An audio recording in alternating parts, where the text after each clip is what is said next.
It's the World Series, and these Diamondbacks and Yankees are tired of sitting around. They want to get after one another, and these fans are ready. Let's take a look at these two franchises and the differences therein. Franchise comparison between New York and Arizona. 99 seasons for the Yankees. This is the 4th for the Diamondbacks. Pennants 38-1. World Series titles, the Yankees wrapped up their 3rd in a row last year. They're 26th overall. And World Series game experience, the 223 includes experience by Mark Wohlers, who was deactivated prior to this series, replaced by Randy Choate, who has none. Meanwhile, you have 26 games on the other side, represented by 5 players on the Diamondbacks roster. A look at Jerry Colangelo, and now a look at the Diamondbacks, led by Schilling, taking the field.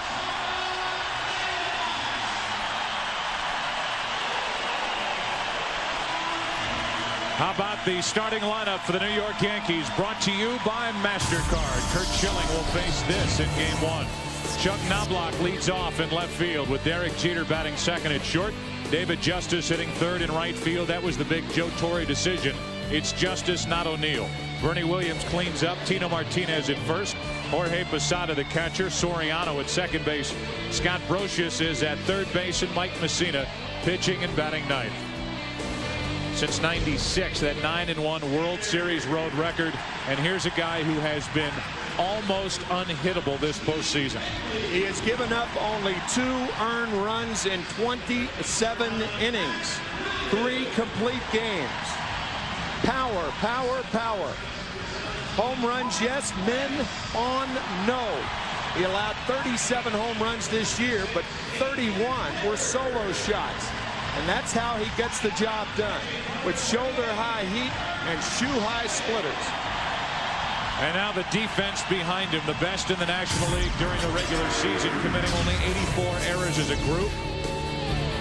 Gonzalez, Finley, and Reggie Sanders in the outfield, with Matt Williams, Tony Womack, Craig Counsell, the NLCS MVP, Mark Grace at first base, and Damian Miller, one of the most underrated catchers in the game of baseball, receiving Curt Schilling.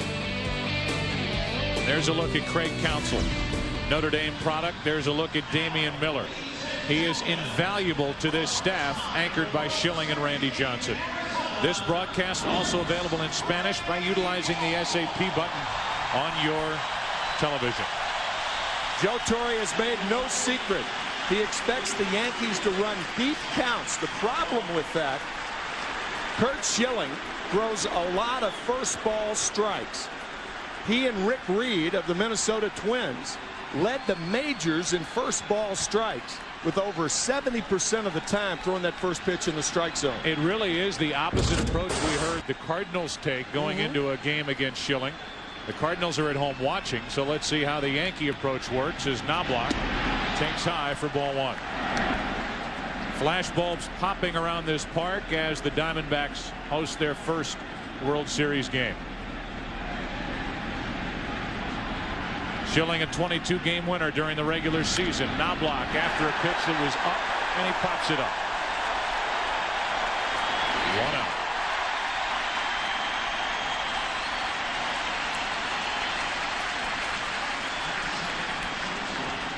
Shoulder-high fastball. That's the one pitch the Yankees have to lay off of. It's understandable to go for that splitter with 2 strikes. But that shoulder-high fastball, Curt Schilling has gotten a lot of outs this year on that pitch. And now Derek Jeter will step in, last year's World Series MVP, and a guy who has hit in 14 straight World Series games.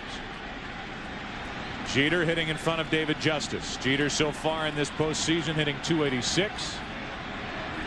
And the ALCS was only 2 out of 17. Strike 1.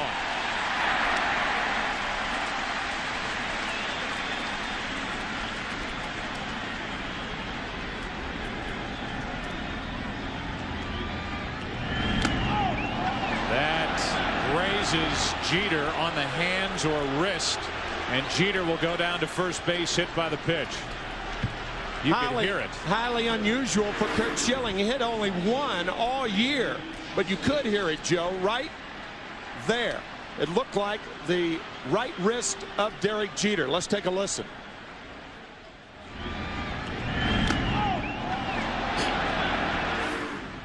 So off the right wrist of Jeter into the glove of Damian Miller, and the Yankees have their first base runner as David Justice stands in. Justice digging his way in. One of the reasons why he's in the lineup tonight in his history, 10 out of 28 with 4 home runs against Curt Schilling. 1 on, 1 out. And a breaking ball for a strike. It's a different Curt Schilling now. Paul O'Neill saying, I guess I should have taken my at-bats a little more seriously earlier in my career. Since this start was dependent on those at-bats, he's hitting only .211 against Schilling with no home runs in his big league career. Here's an 0-1. 0-2.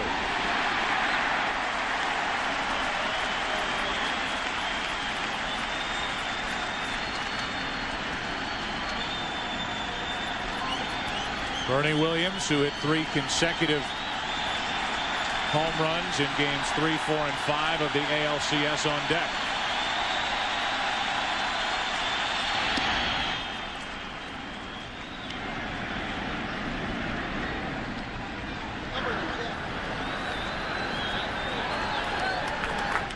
You can see at the top of your screen the Fox box.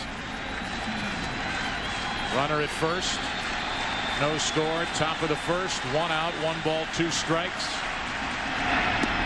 That missed the outside corner. 82 miles per hour on that splitter from Curt Schilling.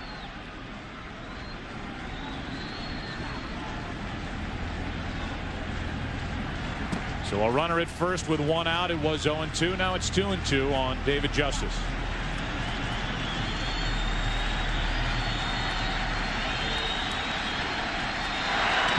First throw over, and Jeter stole 27 bases during the regular season. None so far in this postseason back easily.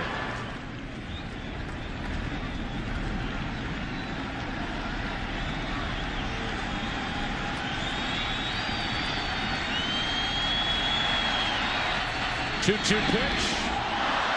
Justice loses the bat. He loses the at-bat. He's gone 2 out.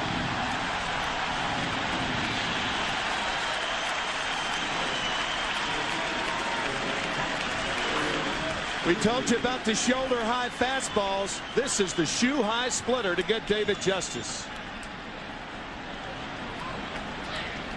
Hard, heavy, fast. Bat ending up by Craig Counsell, and now with 1 on, 2 out, Bernie Williams will step in. 16 career postseason home runs for Bernie Williams, who has been right at the center of this run by the Yankees starting in 1996.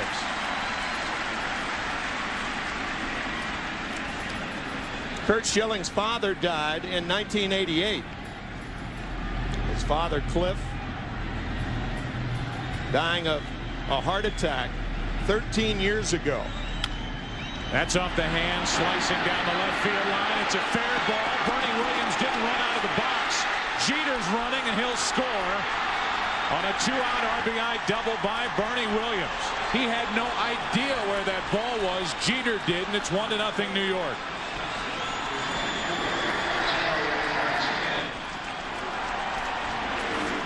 This is a big league check swing. Bernie Williams jammed on the pitch, fights it off down the line. The Yankees are on the board, but Bernie Williams, you're right, had no idea where the ball was. With 2 outs, it was easy for Jeter to run all the way from first and score without a play. But Bernie Williams right there, he looked up into the lights, and that perhaps could have blinded. He's not going to go any farther than second anyway. So he's there with 2 out, 1-0 New York. And Tino Martinez steps in and hits it hard. Womack diving stop, inning over. Jeter hit by a pitch. Bernie Williams' bat hit by a pitch. A double the result, and a 1-0 New York first inning lead. A 1-0 Yankee lead after a half inning. Game 1 of the World Series. The starting lineup for the Arizona Diamondbacks brought to you by MasterCard. They lead it off with Tony Womack, the shortstop. Craig Counsell batting second. Luis Gonzalez hitting third. Cleaning up, it's Reggie Sanders. Steve Finley in center field. Matt Williams at third. Mark Grace at first base. Damian Miller, the catcher. And Curt Schilling pitching and batting ninth. Mike Mussina 2-0 this postseason, or for his postseason this year. A 1.38 earned run average. He has pitched very, very well in the postseason. His first World Series start right here tonight. And he hits the outside corner with a strike to Tony Womack. Womack, who got the game-winning, series-winning hit in the division series right here at Bank One Ballpark against St. Louis. In Game 5, takes it up and away. 1 ball, 1 strike. .266 hitter during the regular season. 3 homers, 30 RBIs. Mussina, who pitched that all-important turn your series around Game 3 in the division series out in Oakland, is ahead on the count here. 1 ball, 2 strikes. Down 2 games to nothing. That division series went back to Oakland. And Mussina with Jeter and Posada combined on a 1-0 win. Posada the home run, Jeter the defensive play as Womack stays up there 1-2. If there was a game that reminded people of the Yankee mystique, that was it. Remarkable play by Derek Jeter, ranging from behind the pitcher's mound. The little toss to Posada to get Jeremy Giambi, who tried to score from first. A home run by Posada and a brilliant job by Mussina. Here's another 1-2 pitch to Womack leading off. Down the left field line, slicing foul.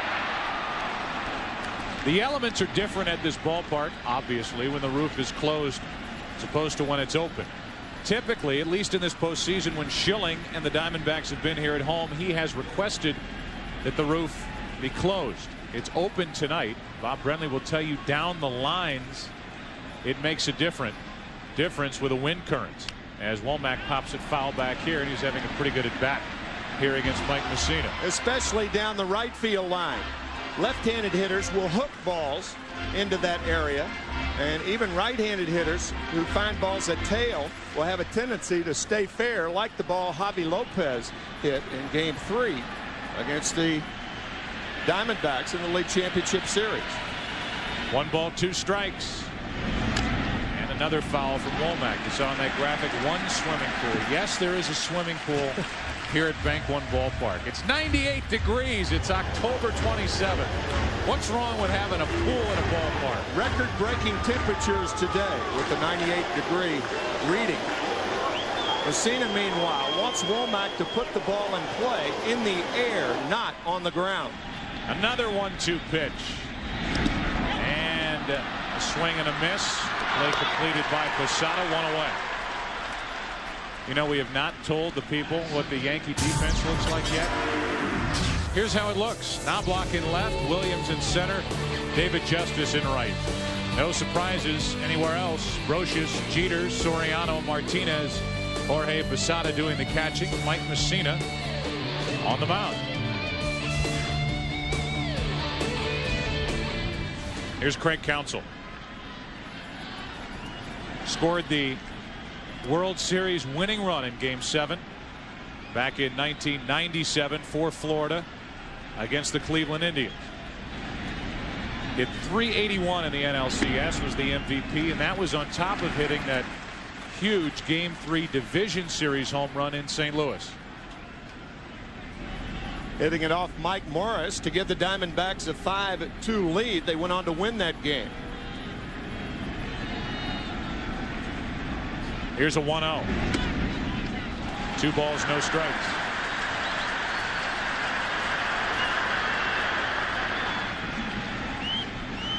A 1-0 New York lead. Jeter was hit by a pitch, scored with 2 outs on a double down the left field line by Bernie Williams. That's a strike. It's 2-1. Tonight, FoxSports.com will give you the chance to instantly first guess against these World Series managers. If the situation presents itself, you'll see a message at the bottom of the screen to vote whether you agree or disagree with a manager's decision. Go ahead and log on to foxsports.com now so you won't miss the opportunity as Counsell gets into one to right. NLCS MVP, and he ties it here in the first inning of Game 1.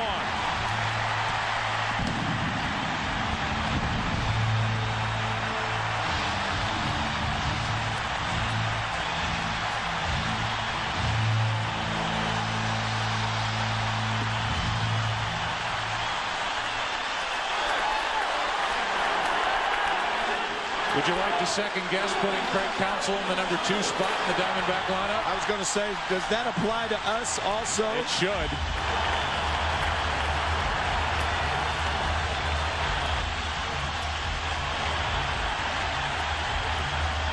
This crowd wants a curtain call, and they get it. His teammates call him Rudy. And Rudy has just tied Game 1 of the 2001 World Series with a first-inning home run. Here's Luis Gonzalez. He went around, strike 1. His batting stance, you can see that high stance. It's been compared to a chimney sweep who's missed a spot. Homers to tie it here in the bottom of the first inning. 0-2 on Gonzalez.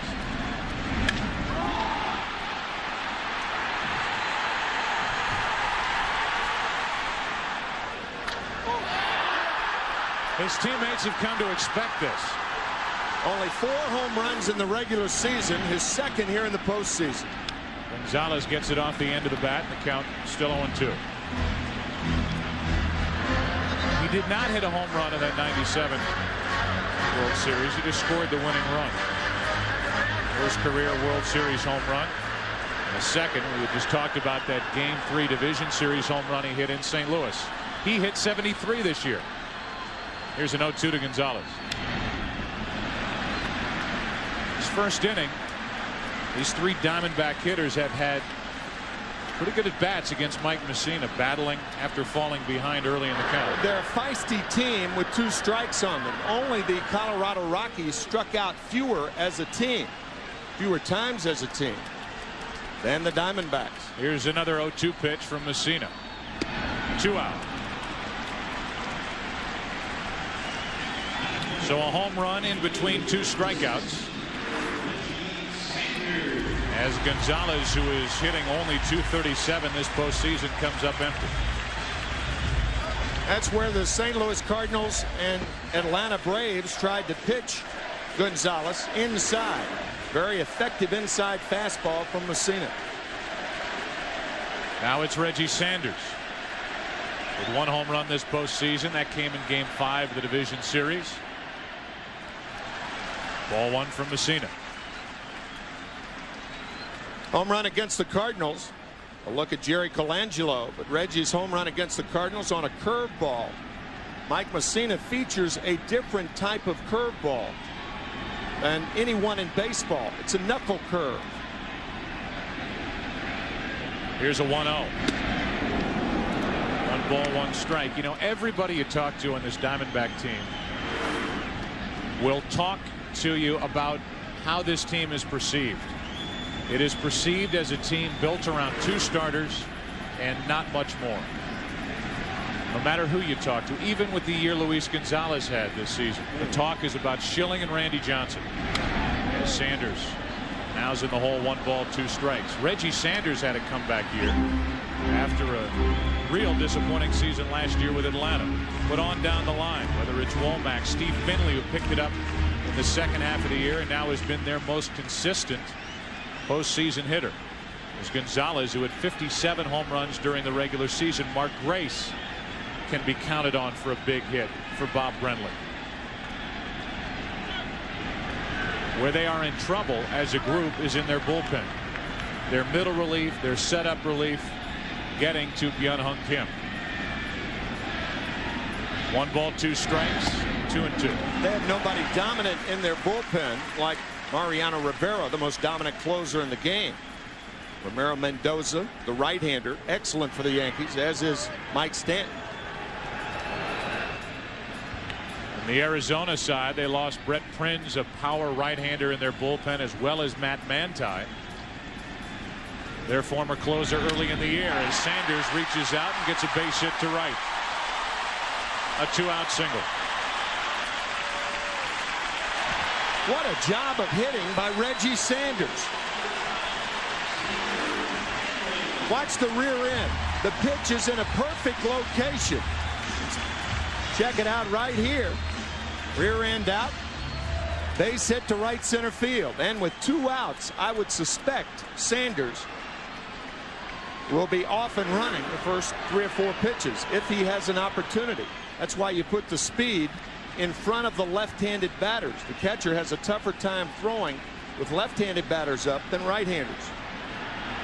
It'll be up to the combination of Messina and Posada. Messina very good at keeping runners close at first base. In fact, this season, opponents stole only 9 bases in 22 attempts against Mike Messina.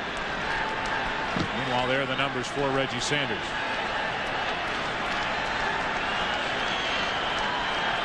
Steve Finley, strike 1. Steve in his second World Series, a part of the 1998 San Diego Padres. Coming here to Arizona after that season. Had a dismal first half of the year, picked it up in the second half, and as I mentioned, a .364 average this postseason. May remember that World Series. San Diego Padres had the lead in that game. Tony Gwynn with a home run, but a grand slam home run by Tino Martinez against Mark Langston put the Yankees ahead, and they swept the Padres. 1 ball, 1 strike as Sanders gave it a fake over at first base. On deck is Matt Williams. That's what a fake break does to a catcher. It makes him get up out of the crouch, often stealing a pitch from his pitcher. That pitch was high, however.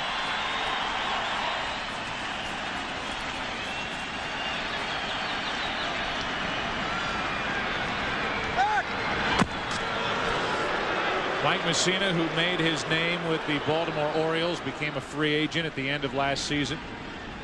And it was like a college recruiting a high school athlete, with the Yankees trying to convince Messina that a move to the Yankees and a move to the New York area would be okay. From Montoursville, Pennsylvania. As Finley hits one hard, but Tino Martinez off the bag to get it. The theme music from Rudy. Rudy with 1 out here in the first inning. Hits the home run to tie it. Second inning now. 1-1. Trucks in the. First pitch is a ball down and into Jorge Posada with Alfonso Soriano and Scott Brocious to follow. Anybody gets on. The pitcher, Mike Messina, has the opportunity to hit here in this National League city, Phoenix, Arizona. That's on the outside corner. 1 ball, 1 strike. Posada, a .277 hitter during the regular season.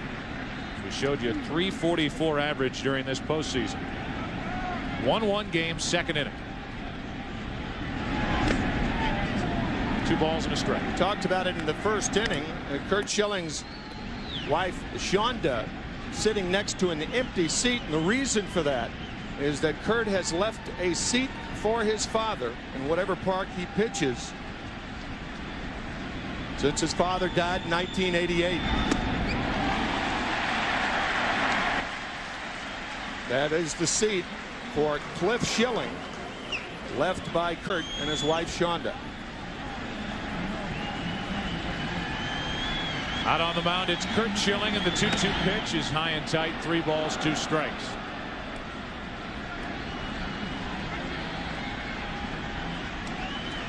Curt's dad never did see Curt pitch in the big leagues. Second strikeout for Schilling.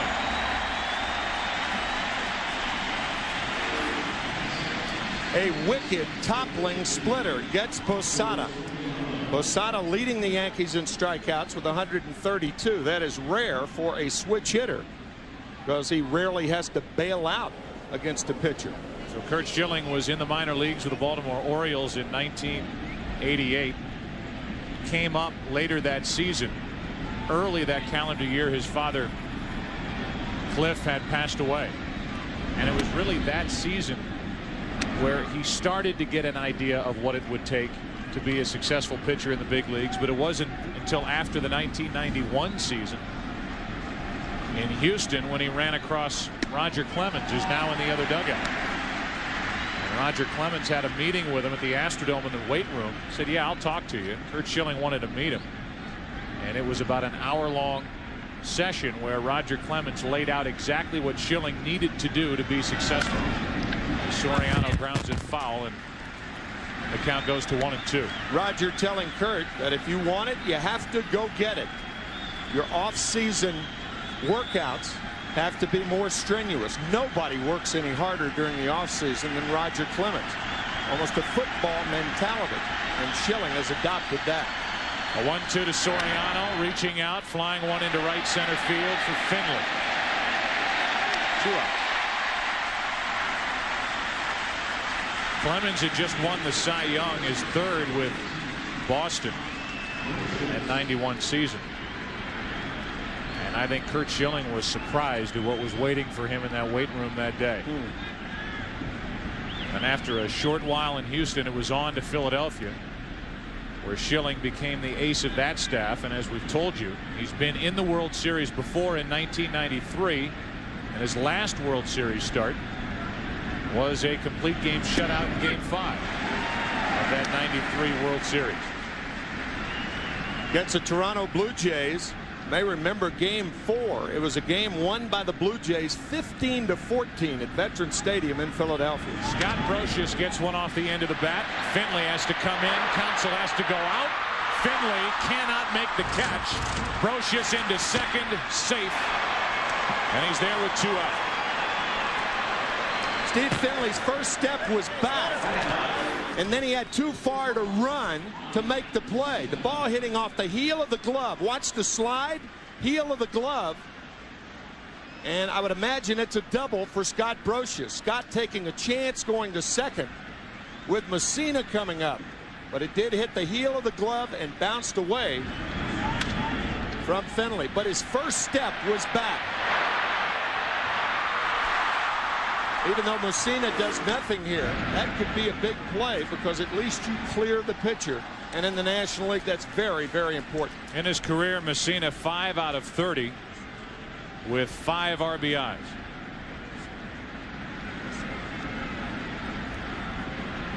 Runner at second, 2 out. No balls, 1 strike. And Messina has at least been up there ready to swing the bat. It's 0-2. I don't know that he was in on the hitters meeting as to how to face Curt Schilling, waiting for pitches. He was ready to swing when he woke up this morning. 1 ball, 2 strikes.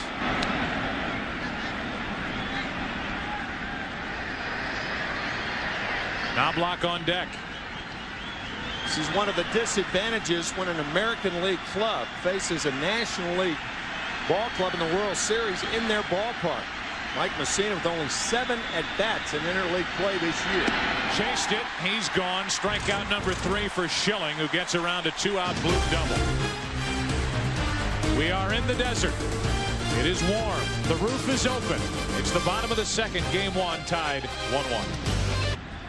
Bottom of the second inning here in Arizona. It's Matt Williams, Mark Grace, Damian Miller. Anybody gets on Curt Schilling against Mike Messina, who had a 25-pitch first inning. Williams is not hitting much at all in this postseason. In fact, early in the division series was getting booed by his home crowd against the Cardinals. But when that series returned here to Phoenix, he led off in the 9th inning, hit the double to set up the game-winning rally.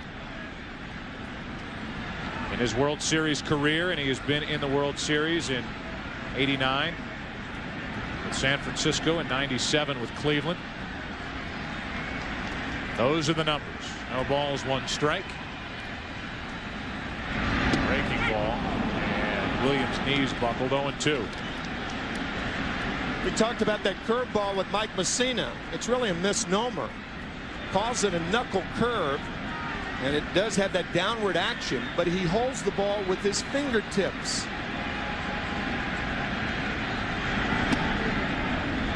1 ball, 2 strikes. That was another one. For the hard knuckle curve, he holds it with the middle finger and index finger. And for the change on the knuckle curve, he holds it with just the index finger and the thumb. Fastball here. And fouled back. Take a look at the scouting report on Mike Mussina. From the windup, batters are hitting .213. The knuckle curve and knuckle change and his east-west effectiveness. He has very good control on the outside and inside corners. He's not particularly a pitcher that keeps the ball down. On 1 and 2. Now 2 balls, 2 strikes.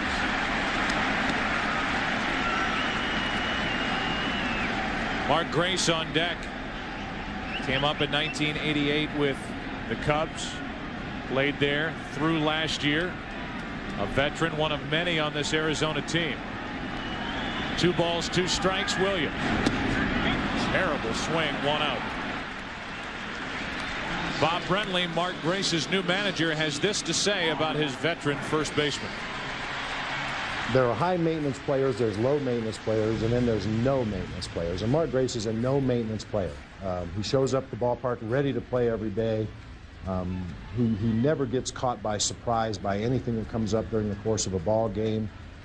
He's always in the right place at the right time. He's the guy you love to see come up to the plate with 2 outs and a couple guys in scoring position, because you know he'll find a way to get him home. Or he could hit a sinking line drive to a rookie second baseman, almost handcuff him, and become the second out of the second inning. It was a knuckle curveball, and Soriano, in jumping for the ball, realized in midair that he didn't have to jump for the ball. Check this out. Ball hit very hard, and Soriano jumps up and catches it chest high. So with 2 out, here's Damian Miller. There's a late swing and strike 1. Damian Miller hit .271 during the regular season. The postseason hitting only .219.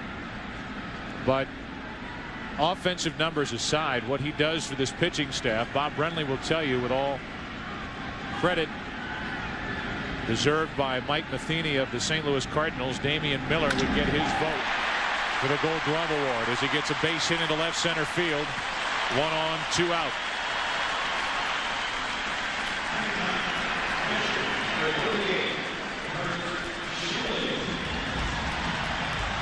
Curt Schilling has not only been effective on the mound for the Diamondbacks in this postseason, but he's been good at the plate, on the bases. Introduced himself to Javi Lopez. 2 runs scoring on that play, and the combination of Schilling and Johnson ended that National League Championship Series down in Atlanta. Not a bad swing. Strike 1. That was one of the odder plays in League Championship Series in either league. Chipper Jones coming home with the ball, and obviously it was screened from Javi Lopez, and then Schilling hit Lopez after the ball went by Javi. But a big play in that game. No balls, 2 strikes as Mussina tries for his 4th strikeout, tries to end this second inning right here. Yankees got a run in the first on a 2-out RBI double by Bernie Williams. It scored Jeter. Been hit by a pitch, and then Craig Counsell homered for the Diamondbacks in their half of the first. Schilling is gone. So is Arizona. And we move to the 3rd inning. Top of the order for each side here in game 1. Tied 1-1.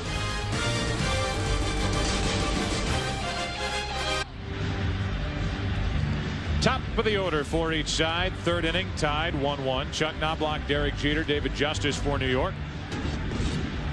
Yankees playing for the 38th time World Series. The Diamondbacks, their first year in 1998. Won the Western Division in 1999.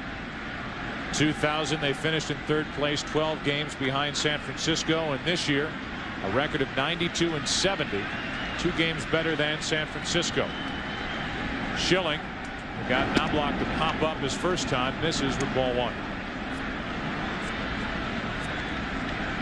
Knobloch has been involved in 13 different playoff series between his time with Minnesota and the Yankees.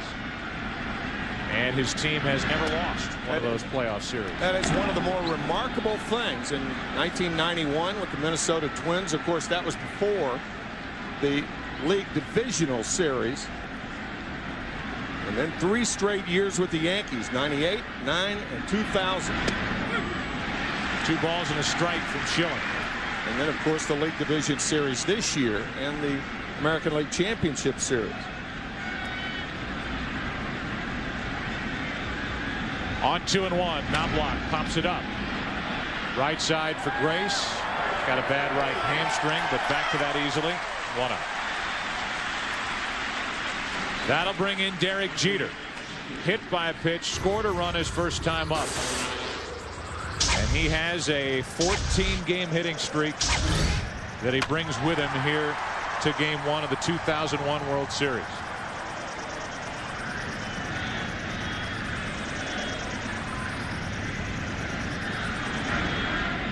So Jeter bats with 1 out, nobody on.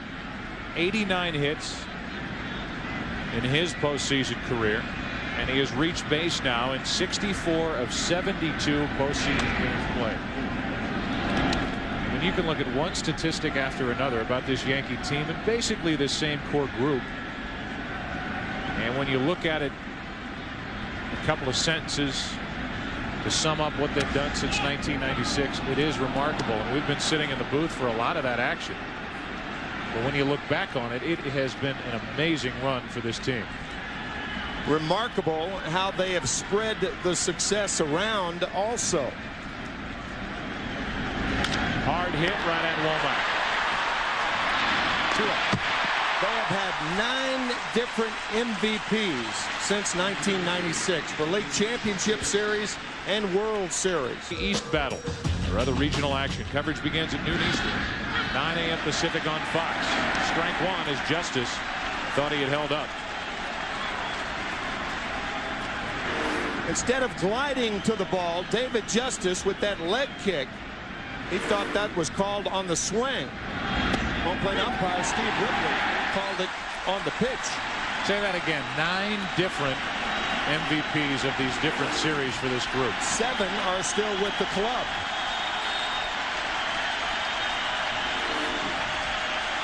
And David Justice is one of them. Here's an 0-2. 1 ball, 2 strikes.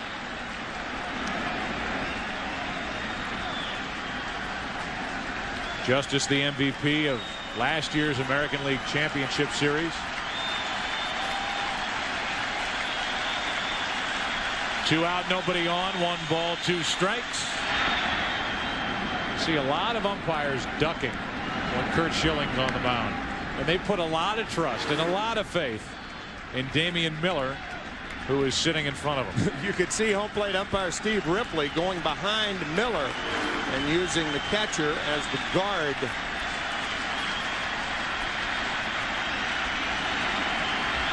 Here's a 2-2.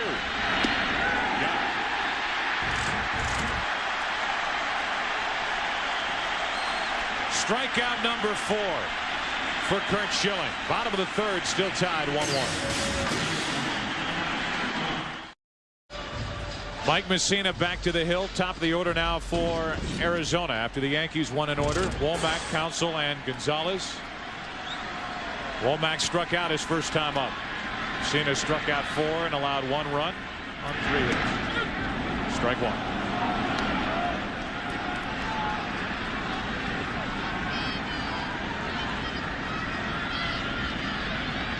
Tony Womack traded here from Pittsburgh back in 1999. Asked him to play some second base. They've asked him to play right field. They've relied on him to play shortstop. And he tries to get this offense going for Bob Brenly. Tony leading the National League in stolen bases in 97, 8, and 9. So if he gets on, look for him to run. 28 this season. The 0-2 pitch. And what did that hit? You could hear it hit something. Womack was caught by the pitch. The home plate umpire has not made any signal now, and now they'll award Womack first base. Hit the belt buckle. Right? You could hear it hit something, and I thought it might be the bat, but it was Womack's belt buckle. Yeah. Let's listen.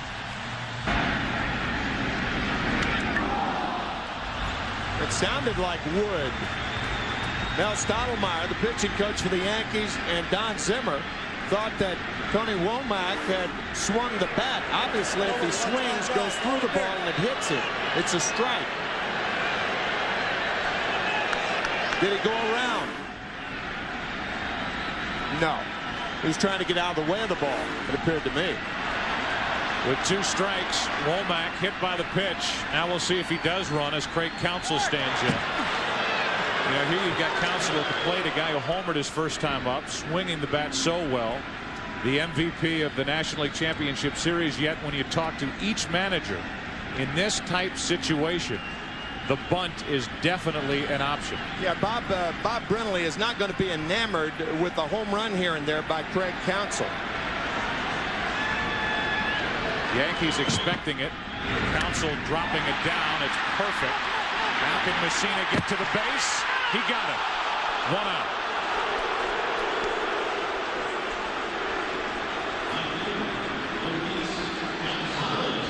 It was a good play and a bad play by Mike Messina. He didn't get to first base thinking that he had a shot at the bunt.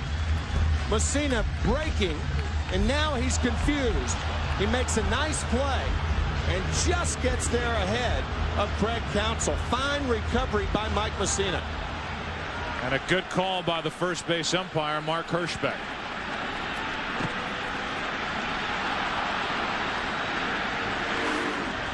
So a hit batsman, a sacrifice bunt, runner in scoring position for Luis Gonzalez. Strike 1. The numbers in this postseason, especially the production numbers, just a fraction of what this player provided Arizona during the regular season. 57 home runs, 142 runs batted in. Runner at second, 1 out. Strike 2. Take a look at the career averages through the 2000 season. He averaged per season a .284 average. Averaged 16 home runs. Averaged 78 RBIs compared to this year. 57 and 142 runs batted in. Off the charts. 100 extra base hits this year for Gonzalez. But set up here at 0-2.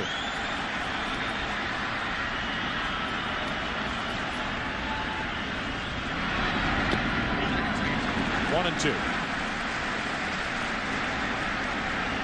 Luis Gonzalez, who grew up in Tampa, best friends with Tino Martinez. Rode to school with Tino Martinez. Played on the same high school baseball team with Tino Martinez. Worked in the same cigar factory with Tino's grandfather down in Tampa. Here they are in the World Series. 1-2 pitch. And deep to right. Diamondbacks take the lead.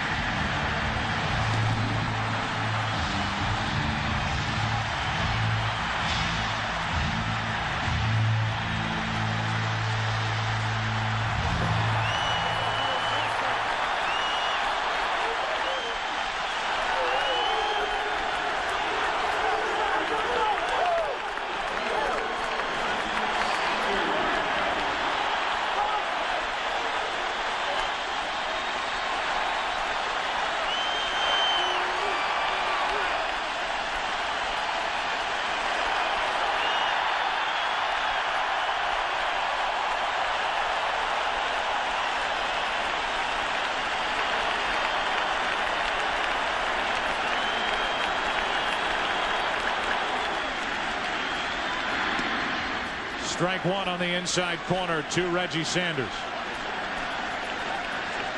Barry Bonds, Billy Crystal. Talk about divided loyalty. Billy Crystal, a minority owner with the Arizona Diamondbacks and a huge Yankee fan. Now Sanders hops out of there. What a shot by Gonzalez in orbit. Sanders singled his first time up. That's foul and out of play. Messina tries to come inside, but you can see how much he misses. Posada was sitting outside. Messina clearly a mistake. Down and in to Gonzalez. No doubt about it.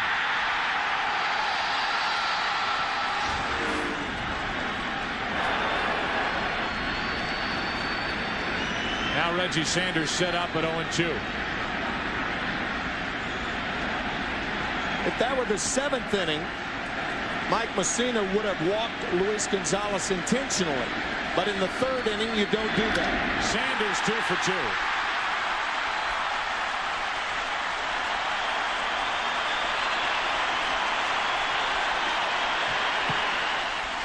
That will be one of the questions asked Joe Torre in the press conference tonight. Did you think about walking Gonzalez?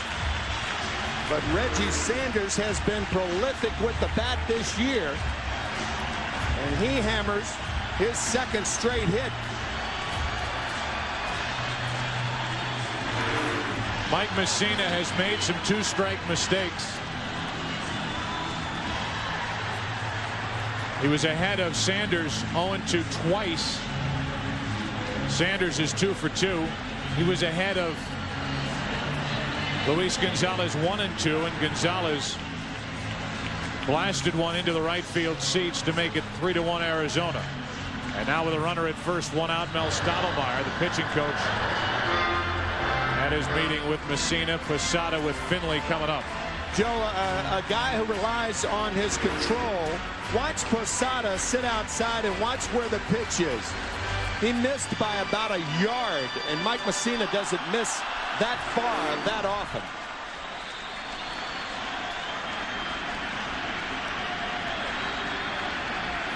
The infield really shortened up for the Yankees, looking for the double play ball. Sanders at first, and Finley takes ball 1.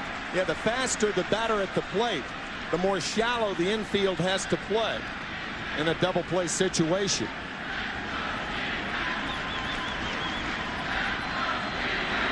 Finley grounded out to first. Back in the first.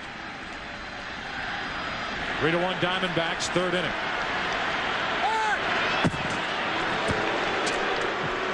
Talked about Sanders with the opportunity to run back in the 1st inning.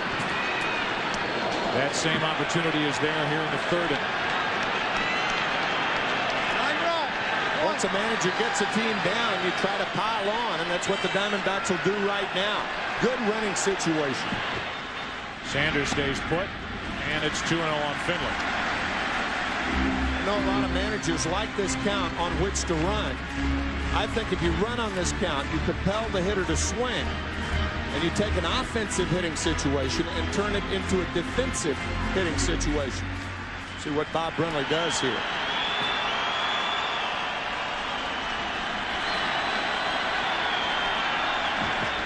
Not running, and Finley hits it to deep right center field. Back at the wall, Justice dropped it. Sanders will go to 3rd. Sanders will hold. Finley will hold at 2nd on a misplay by Justice in right center.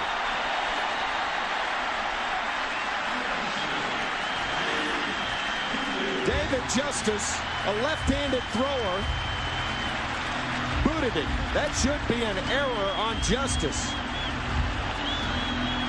Looked like he took his eye off of it, thinking perhaps he was closer to the fence than he really was. Reggie Sanders realizing that if he makes the catch, he can't throw to first and get him anyway. Was all the way down to 2nd base. Steve Finley, on the other hand, thought he had enough of it. Watch Finley round the bag. Steve Finley going all the way around the bag, was about halfway between 2nd and 3rd, but nobody was at 2nd for the Yankees. They've ruled out an error. Infield in. Matt Williams at the plate. 2nd and 3rd. 1 out. Ball 1. The Yankees, like most teams, have double cutoff men. The ball hit to the outfield. You're not worrying about the trail runner. That's why Steve Finley, seeing no one at 2nd base, rounded the bag, went halfway between second and third, and then came back.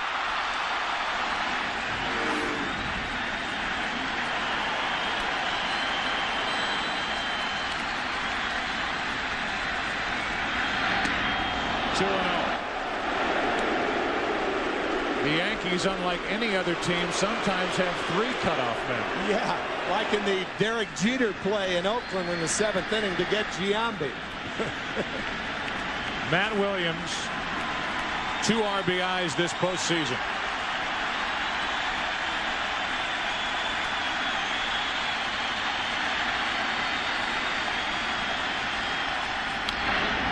Two balls and a strike.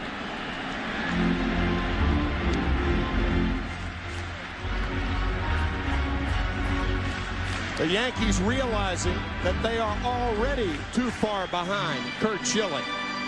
2 runs with the way he's been pitching, they can ill afford anymore. Michelle Williams, Matt Williams' wife, actress.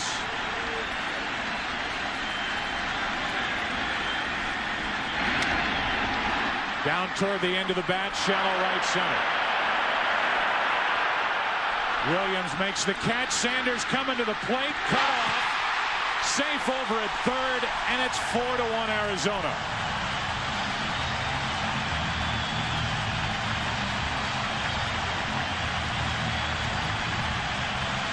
Neither Yankee outfielder was in a position to make the throw. Bernie Williams one-handed the ball. That ball had enough hang time for Williams to get in front of it and get in the proper throwing position. But watch David Justice over near the ball. Bernie Williams one-hands it, and now the throw home, not nearly in time. Tino Martinez tries to cut it off to get Steve Finley. That also was late.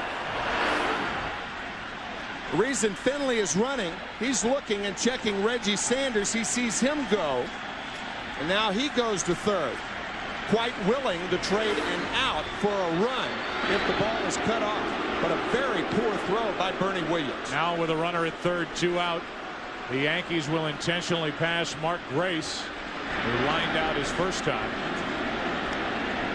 and pitch to Damian Miller. Miller on deck, Curt Schilling in the hole.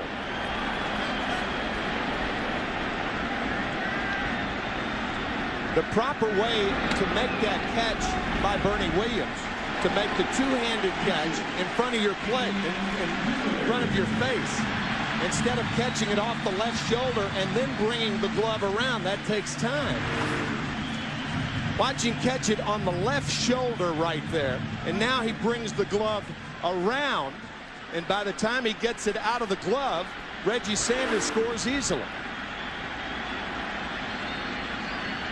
Now it's Damian Miller, runners at the corners, 2 out. A 3-run Arizona lead here in the third inning. 2-run home run by Gonzalez and a sac fly by Matt Williams.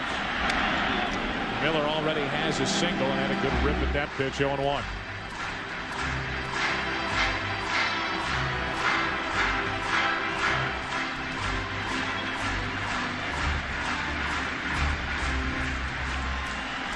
A lineup for Bob Brenly, short on World Series experience, but certainly long on playing experience. The second oldest team in the big leagues, second only to Seattle, as Damian Miller falls behind 0-2. Whether it's Matt Williams, Mark Grace, Steve Finley, Sanders, Gonzalez, up and down this lineup, it is an old team. Old and experienced and hungry for World Series rings.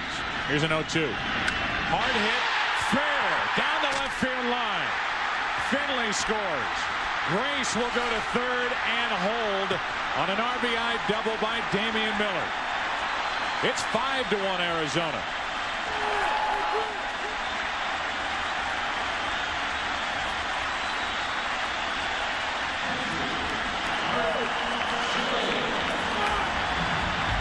Messina tried to drop down on Damian Miller. Damian staying right in there, and the breaking ball hung inside. Another mistake by Messina. An inside breaking ball hammered down the third base line. Just fair. Called fair by Ed Rapuano. Now it's Schilling with runners at second and third, 2 out. Trying to drop one down for a hit. Strike one.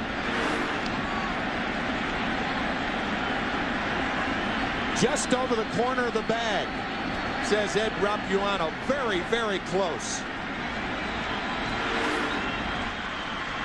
2 outs in the inning. Runners on at second and third. Squirts away, but not far enough. Posada, a good job to keep it close. 1 ball, 1 strike. Did this ball go over any part of the bag on its way down the left field line? According to Ed Rapuano, it caught the corner. From that angle, it looked like a fair ball. Second and third, 2 out. Schilling. 2 balls and a strike. Tell you another thing, Joe. Chris Spire, the third base coach, would have sent Mark Grace had he not been suffering from that pulled hamstring. With the pitcher up and 2 outs, you always take a chance of sending that runner, but not with his hamstring problem. 2 balls, 2 strikes.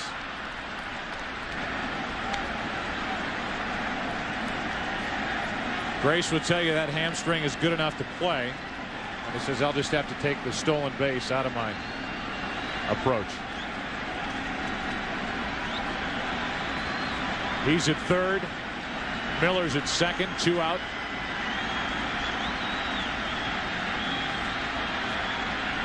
And Messina steps off. Mike Messina in his last 9 starts. 7-0. 2-0 this postseason. Now a full count on Schilling. Steve Billy, of course, scoring easily on that double down the line. Here's Mark Grace's trip around the bases. You can see a slight limp, and now Chris Spire holding him up at third base. To the shortstop, Jeter. The Diamondbacks bat around in the third inning. They sent 9 men to the plate in the inning. A 2-run home run by Luis Gonzalez. A hit, an error, a sac fly, an intentional walk, an RBI double. That all followed. And after 3, it's 5-1 Arizona. And Curt Schilling has a 5-1 lead. 5 runs on 6 hits for Arizona, coming off a 4-run third inning. 2 of the 4 runs were earned. An error by David Justice in right opened the inning up a bit. Now Bernie Williams with an RBI double, his first time up down the left field line, falls behind 0-1.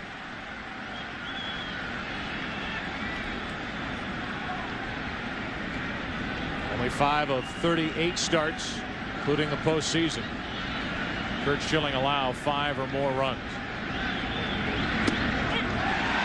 0-2 on Bernie Williams. Joe, one of the popular peaks around here, Camelback. I'm sure the New York Yankees feel they're climbing Camelback, being 4 runs behind one of the hottest pitchers in baseball. Bottom fell out of that pitch. 1 ball, 2 strikes.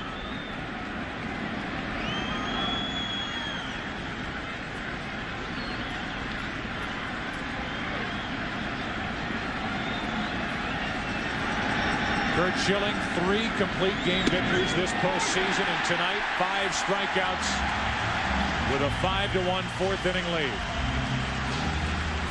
The high school teammates Tino Martinez and Luis Gonzalez, Jefferson High School in Tampa. Second baseman is Luis Gonzalez. The first baseman, Tino Martinez. He was rough and tough even then, going after the coach to get to the wild throw. Their coach, Pop Cuesta, who is still the coach at Jefferson High School these days. How proud he must be. Luis Gonzalez, a big 2-run home run, and Tino Martinez with a terrific year this year for the Yankees. These two guys grew up listening to stories about Lou Piniella, Tony La Russa, Wade Boggs. There have been a handful of others who came out of Tampa to star in the big leagues as Martinez pops it up. Womack out, gives way to Gonzalez, 2 out. Guys like Gooden, Sheffield, McGriff, Tino Martinez and Luis Gonzalez, boyhood best friends, and now opposing one another in the 2001 World Series. That St. Petersburg, Tampa area, a hotbed for major league stars. There's Doc. How about that? Yeah.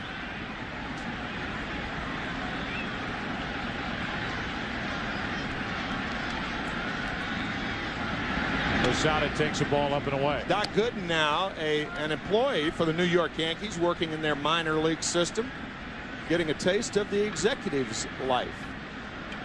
And got a taste of the World Series life, as you saw that big ring on his left hand. Also threw a no-hitter for these Yankees after all those years with the Mets, and that still have never had a no-hitter thrown in their franchise history, as Randy Choate gets loose for the Yankees in their bullpen. 2 balls and a strike on Posada. I don't think anybody energized the city of New York any more than Doc Gooden did in 1985, when as a 20-year-old he won the Cy Young Award with a 24-4 record.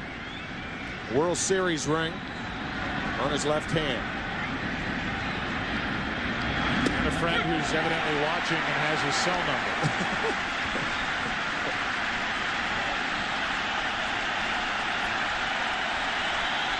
Part of that Mets 1986 year. And then finished his career in a Yankee uniform. Schilling wants to finish this inning here, and Posada fouls it away.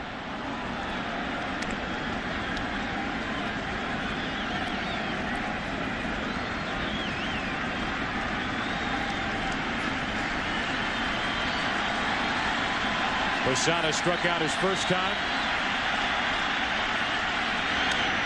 Grounds to second and past Counsell into right center field for a 2-out hit. So Posada's on, and the inning will continue for Alfonso Soriano. Good piece of hitting by Jorge Posada.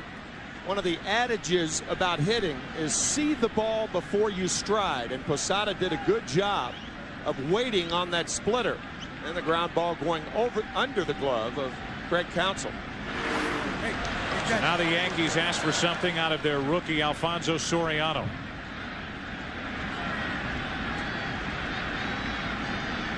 Soriano with that Game 4 winning home run in the 9th inning against Sasaki in the American League Championship Series last Sunday at Yankee Stadium.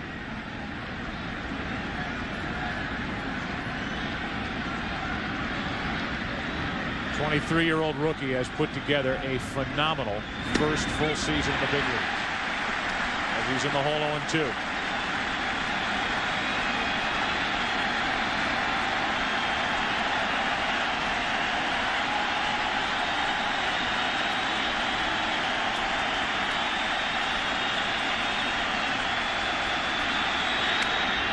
That's foul.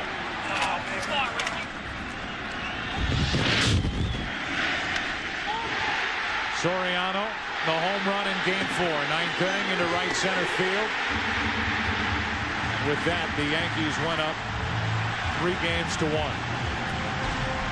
Won it the next night on Monday night, 12-3, and sent Seattle home. Here's the 0-2. A ball and 2 strikes on Soriano.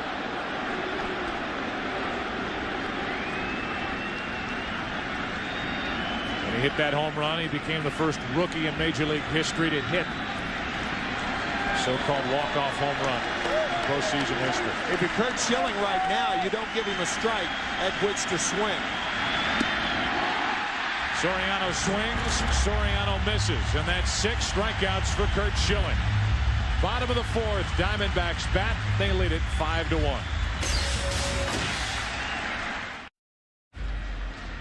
Well, Mike Messina is finished for the night after pitching 3 innings here in game 1, and Randy Choate will throw his first pitches in World Series play, his 3rd career postseason game. He was not active and available to Joe Torre in the Division Series or the ALCS. Added at the expense of Mark Wohlers prior to the game as Womack takes one inside. It's a very difficult job for Joe Torre to take Wohlers off the World Series roster, but the Yankees felt like they needed another left-hander for situations like this. That situation is Womack, Counsell, Gonzalez, 3 lefties to start the inning. The Yankees down by 4 in the 4th.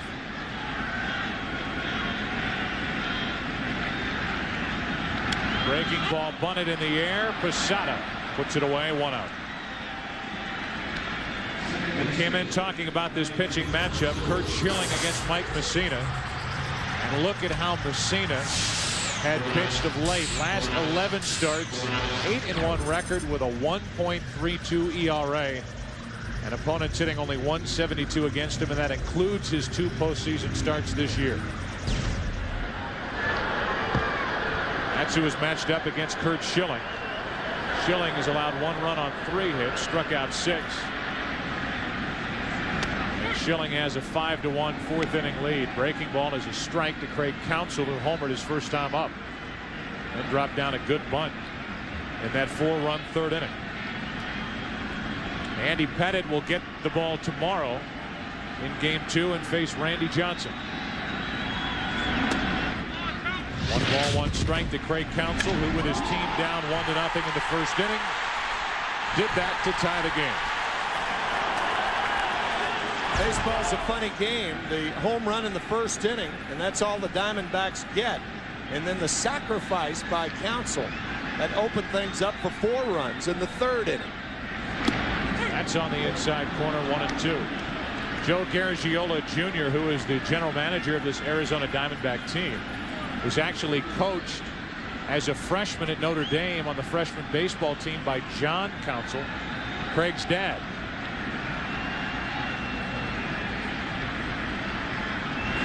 Craig Counsell, a former World Series hero, strikes out for the 2nd out here in the 4th inning. With 2 out, nobody on, Gonzalez will bat. Craig going down, a good breaking ball from Choate.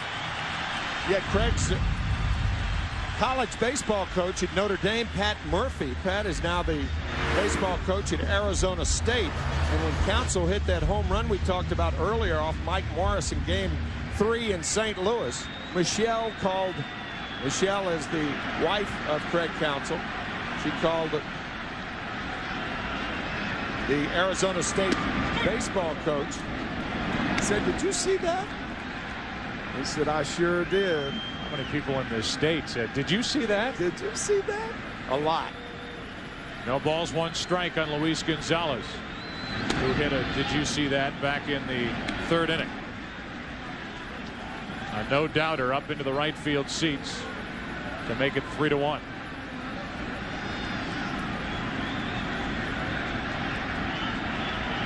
Base is clear with 2 out, and Gonzalez goes the other way. Fair and down into the corner. Gonzalez with a 2-out double.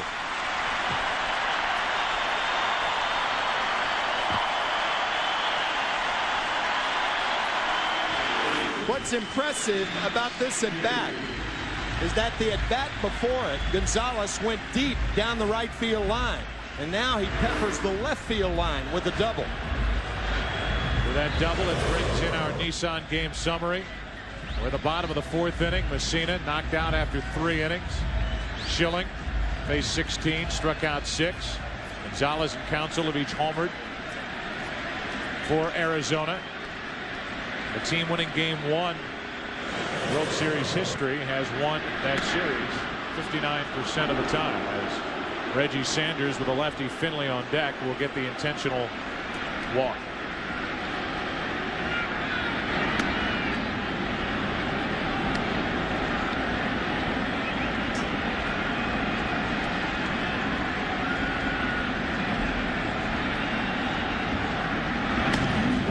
This will set up 2 on with 2 out.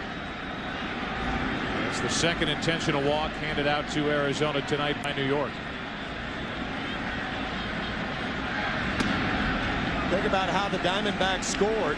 Tony Womack was hit with a pitch and then sacrificed to second base. And then the two-run homer by Luis Gonzalez. And then after a hit by Reggie Sanders, an error on David Justice in right field. So uncharacteristically, the Yankees with mistakes in that third inning. There is Finley, who hit that ball that Justice couldn't come up with in right center.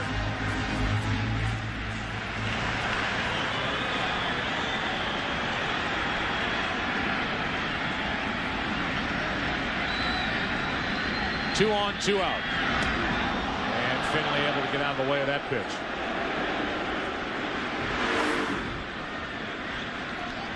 Breaking ball that backs up and almost hits Steve Finley.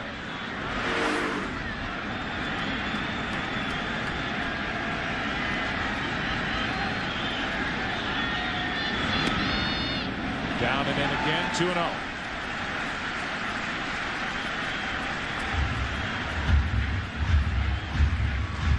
So Randy Choate's on the mound for the Yankees, relieving Mike Messina, who was finished after 3, the 9th career postseason start for Messina. In the first 8, he never went less than 6 innings.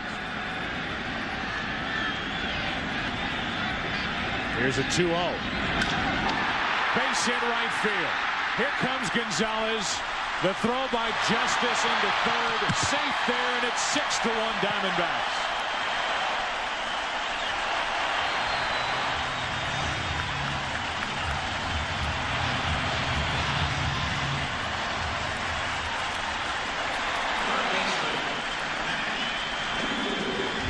Choate falls behind 2-0. Finley gets a predictable pitch right down the pipe. Hit hard to right field. And the Diamondbacks increase their lead. In a tighter game, Joe Torre, when he takes the ball from a starter, will typically hand the baseball to Mike Stanton, Ramiro Mendoza, or Mariano Rivera. And while long and setup relief is a question mark for the Diamondbacks in this series, this middle relief is almost transparent for the Yankees. A strike on the outside corner to Matt Williams. Instead of being able to keep relatively close games close, this is where the opposition does its damage against pitchers like Choate, Watasic, Wohlers in the last series, who was inactive for this one. In favor of Randy Choate, Matt Williams grounds to third. It's off the glove of Brocious. Sanders scores. Over to third is Finley. And it's 7-1 Diamondbacks.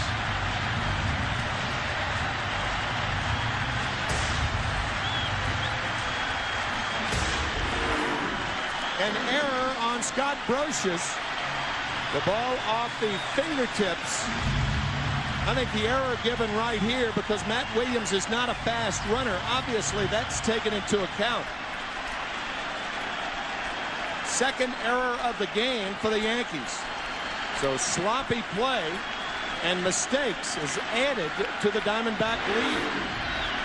Now it's Mark Gray, second and third, 2 out, and the ball low and away.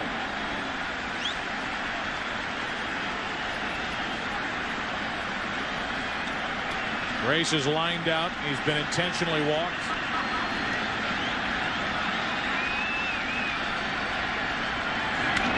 Well hit into right center field. Off the base of the wall. Finley scores. Williams scores. It's 9-1.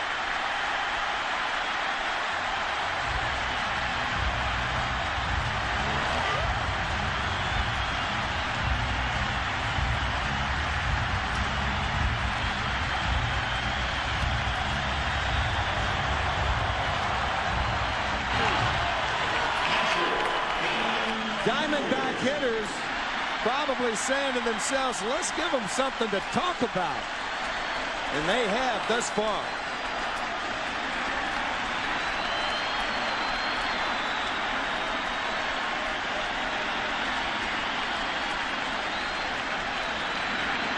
Damian Miller back to Choate. And a long bottom of the fourth inning for Randy Choate is finally over. 4 runs in the third, 4 runs in the fourth. 5th inning of Game 1 of the 2001 World Series, and it's 9-1 Arizona.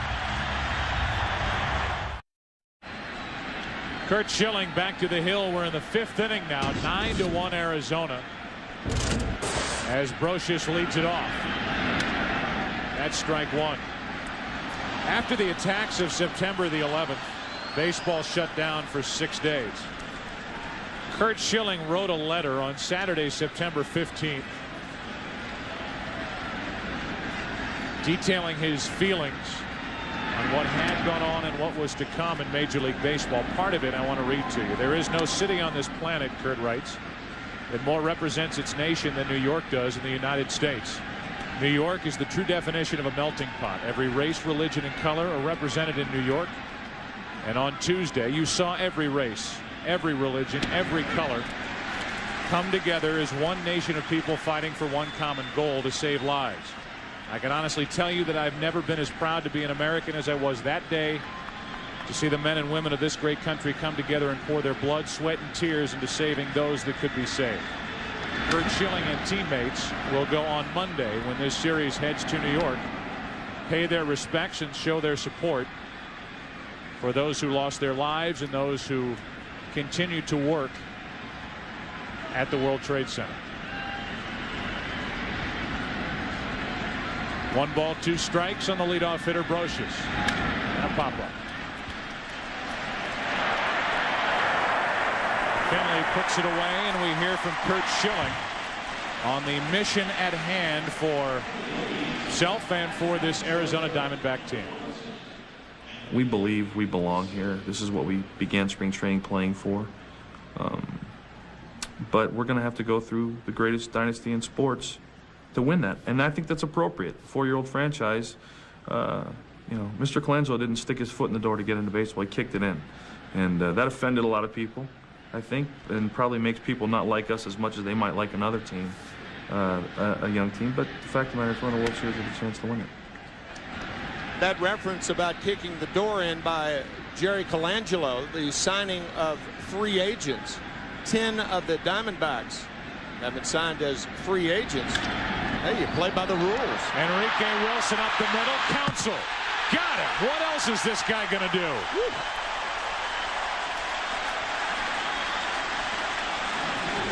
Hits home runs, bunts, and makes this kind of play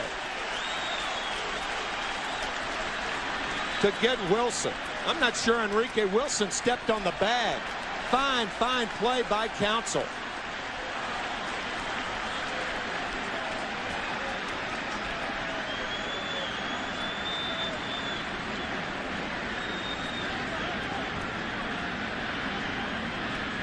Counsell, who will play anywhere defensively.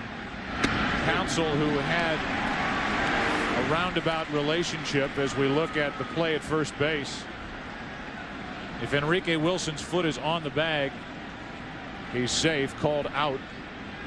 And it's tough to tell from that angle. You thought he might have missed the bag altogether. I question whether he touched the bag. A lot of times when a base runner will stretch for that first base bag, his timing is thrown off and he'll miss the bag. Couldn't tell from that angle whether he was on it or not.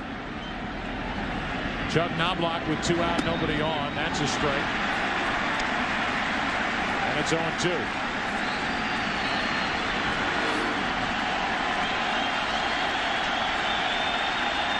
Came up short of the bag. The toe may have touched it, but that's not the normal way you go into first base. Here's an 0-2 pitch. Knobloch fights it off. Talking about Craig Counsell, who was released in the early part of the 2000 season by the Dodgers. Talked to Joe Garagiola Jr., the general manager here, and their plan was for Counsell to go to AAA, play everywhere, play every day, and work his way back to the big leagues. And while Counsell's a guy who has scored a World Series winning run, as Knobloch checks his swing. I think the Diamondbacks thought the answer might come back. Are you kidding me? Look at my resume. I've been in the big leagues. I've done the minor league thing. Forget it. He's jumped at the chance, went down there, worked his way back to the big leagues, and now with what he's done in this postseason may have worked his way into a longer term contract than just the year-to-year he's been going with. Here's a 1-2 to Knobloch. Left side for Womack. Kurt Schilling doing his thing. Craig Counsell doing his thing. Gonzalez in this game doing his thing. The Yankees not doing their thing. Bottom of the fifth, 9-1 Arizona. Welcome back to Phoenix, Arizona. Bottom of the fifth inning, and the third pitcher of the night for the Yankees is Sterling Hitchcock. Picked up by the Yankees in midstream. Hitchcock's first game this year was on July 3rd when he was a member of the San Diego Padres. Signed originally with the Yankees, back with them. Curt Schilling first up, takes the ball. Curt Schilling, who has such a genuine love for the history of this game, named his son Gehrig after all the work that he and his wife have done for a Lou Gehrig's Disease Foundation. A guy who understands how this game was played years ago, and those who put on these uniforms before him. Certainly not the Arizona Diamondback uniform, but an understanding of the Yankee history. Although people thought that when he named his son Gehrig, it meant that he was a Yankee fan growing up. He was not. He was a Pirates fan. As he fouls one off the mask of Posada to even the count, 2 balls, 2 strikes. Traded to the Diamondbacks in midseason last year from the Philadelphia Phillies, a team with whom he spent 9 years.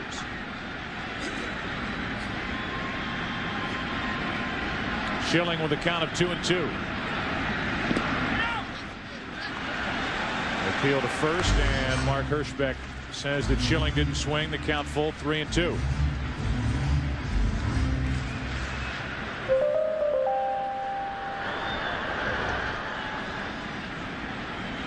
Curt Schilling, who graduated from Shadow Mountain High School here in Phoenix back in 1985, was brought back here with that trade that Tim talked about. Strikes out here to start the bottom of the fifth inning. Yankee Stadium has money. Right center. Tony Womack with 1 out, nobody on, takes a strike over the outside corner.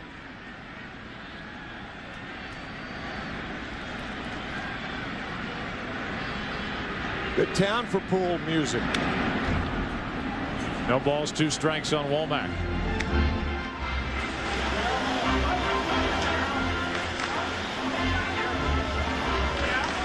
Guests using the pool must follow ballpark guidelines, which includes no swimming within 1/2 hour after eating a hot dog. Still 0-2 on Womack. And Sterling Hitchcock draws the ire of these fans as he flips the bat back toward Tony Womack. Much ado about nothing. He turned around and just kind of flipped it. He had no idea Tony was as close as he was. Somewhere Roger Clemens is smiling. No balls, 2 strikes. 1-2. On deck is Counsell. There's that man again.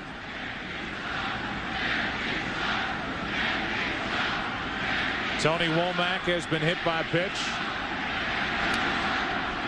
He has scored a run. Brocious got it. What a good play by Scott Brocious with a bare hand pickup, 2 out. Brocious is the best at this that I've ever seen. Gets it in his bare hand, transfers it somehow to his throwing fingers. He has small hands, and to be able to do it as adeptly as he is just remarkable. You talk about transferring the ball to the tips of his fingers to throw. That one was almost like he threw a changeup over to first base. Knowing he didn't have a lot of time with Womack running. So with 2 out, nobody on, the batter is Craig Counsell. He takes a strike. You can show your support for the Yankees or Diamondbacks with an MLB Authentic Collection World Series cap. Call 1-800-365-0800 to get your player quality cap right now.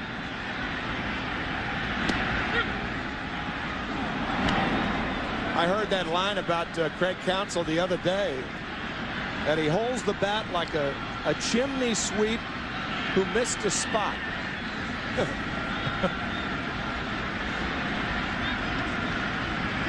Mary Poppins. Counsell strikes out. Second strikeout in the first inning of work for Sterling Hitchcock. Curt Schilling goes back to the hill. Sixth inning now, game one. 9-1 Diamondbacks. As we get ready for the sixth inning, tonight's in-game box score brought to you by John Hancock. Chuck Knobloch 0 for 3 at the top of this lineup. Jeter hit by a pitch, and Bernie Williams a 2-out RBI double in the first inning. Otherwise, Schilling has been in control as the sixth inning rolls in. Here's Derek Jeter, and there's a strike. Joe, I think Bob Brenly's got to be thinking about taking Curt Schilling out of this game right now. He's thrown 70 pitches. He's got an 8-run lead. I know you don't have a good bullpen. Just a shattered bat picked up by Grace. The ball the bat ends up stuck in the ground off to the side of the mound, and Jeter is 0 for 2. Boy, that is a jam job right there. Sawed off right above the hands. All Jeter had was the handle going down to first base. I'm sure it's running through Bob's mind right now because, again, if the Diamondbacks are down 2-1 on Wednesday, then Schilling would be the pitcher again. Justice hits it deep for foul. And that would be with only 3 days rest. Once again, Derek Jeter, that bat sticking in the ground. Yeah, I agree with you. If you're thin in the middle, that's one thing. It's a 9-1 game here in the sixth inning. This inning may determine what Bob Brenly does, facing the 2, 3, 4 hitters for the Yankees. But Bob Brenly was visited by both Curt Schilling and Randy Johnson during the off time. And they came to him and said, look, you've done a good job protecting us all year, keeping our pitch counts down, leaving a lot in our tanks.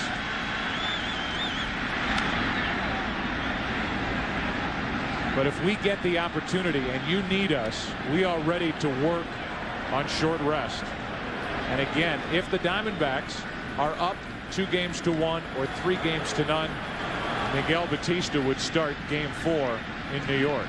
However, if they are down in the series, Curt Schilling likely takes the ball.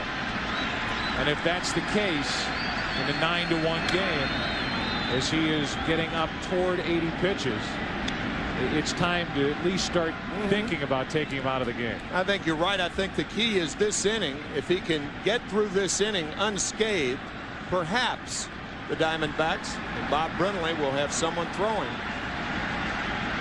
in the bullpen. His 76th pitch of the night. 1 ball, 2 strikes on Justice.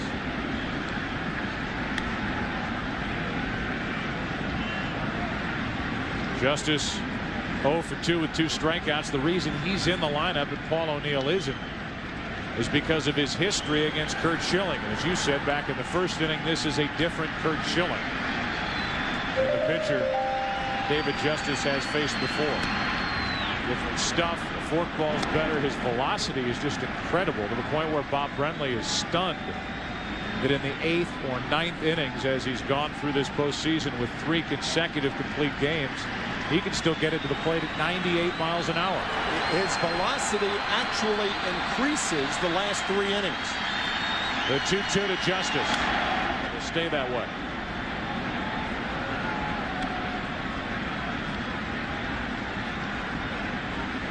So 78 pitches. Part of the order here in the 6th inning. Right now, Justice, Bernie Williams on deck. 1 out, nobody on, 2 balls, 2 strikes, and a full count.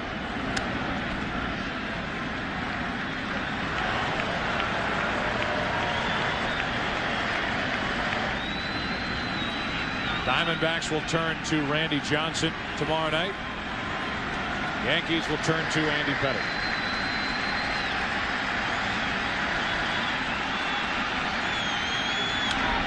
It stays full on David Justice as Schilling tries to avoid his first walk of the night. That's an example of what you're talking about. A major league fastball hitter looking for and getting a fastball and still fouling it back the other way. That's an example of how Curt Schilling just overpowers hitters. A little wink as he accepted that sign, and why not? When you can throw 94 miles per hour, pick up your 7th strikeout, 2 out, nobody on, and here's the Diamondbacks manager Bob Brenly talking about his pitching rotation for the rest of this series. As far as the pitching rotation goes, in a perfect world, we'll go Schilling, Johnson, Anderson, Batista. We plan on going with 4 starters, but you know, knowing the magnitude of these games and the fact that there's no reason to save anybody past this point, if we need to bring the 2 big guys back on short rest, that's something we're willing to do. With 2 out, nobody on, Bernie Williams takes ball 1. Bob, with a marvelous sense of humor, says neither Randy Johnson nor Curt Schilling will be pitching winter ball this year. So why save him?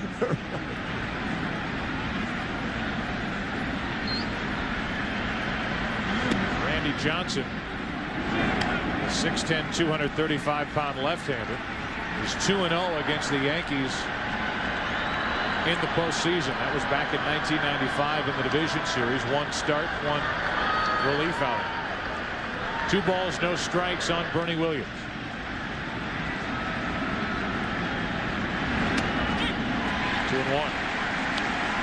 Meanwhile, the Yankees are 17-5 when Andy Pettitte starts a postseason game.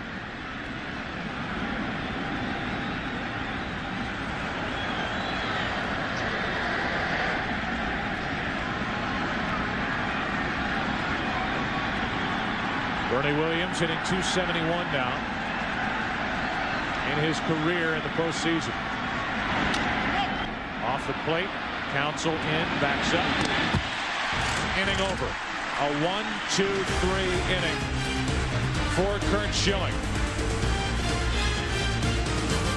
We go to the bottom of the 6th inning here in the desert. 9-1 Diamondbacks. Curt Schilling and Randy Johnson talking it over on the Diamondbacks bench.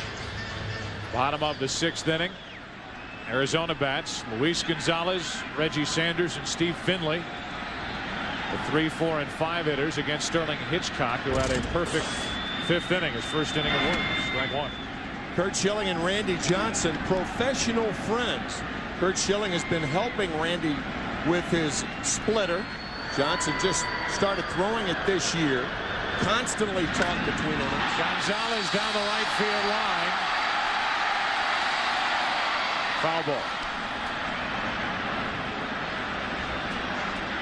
And really, it's Schilling who says the last guy to really get him over the hump with regard to his preparation for a game is Randy Johnson. Yeah, they complement one another in that regard.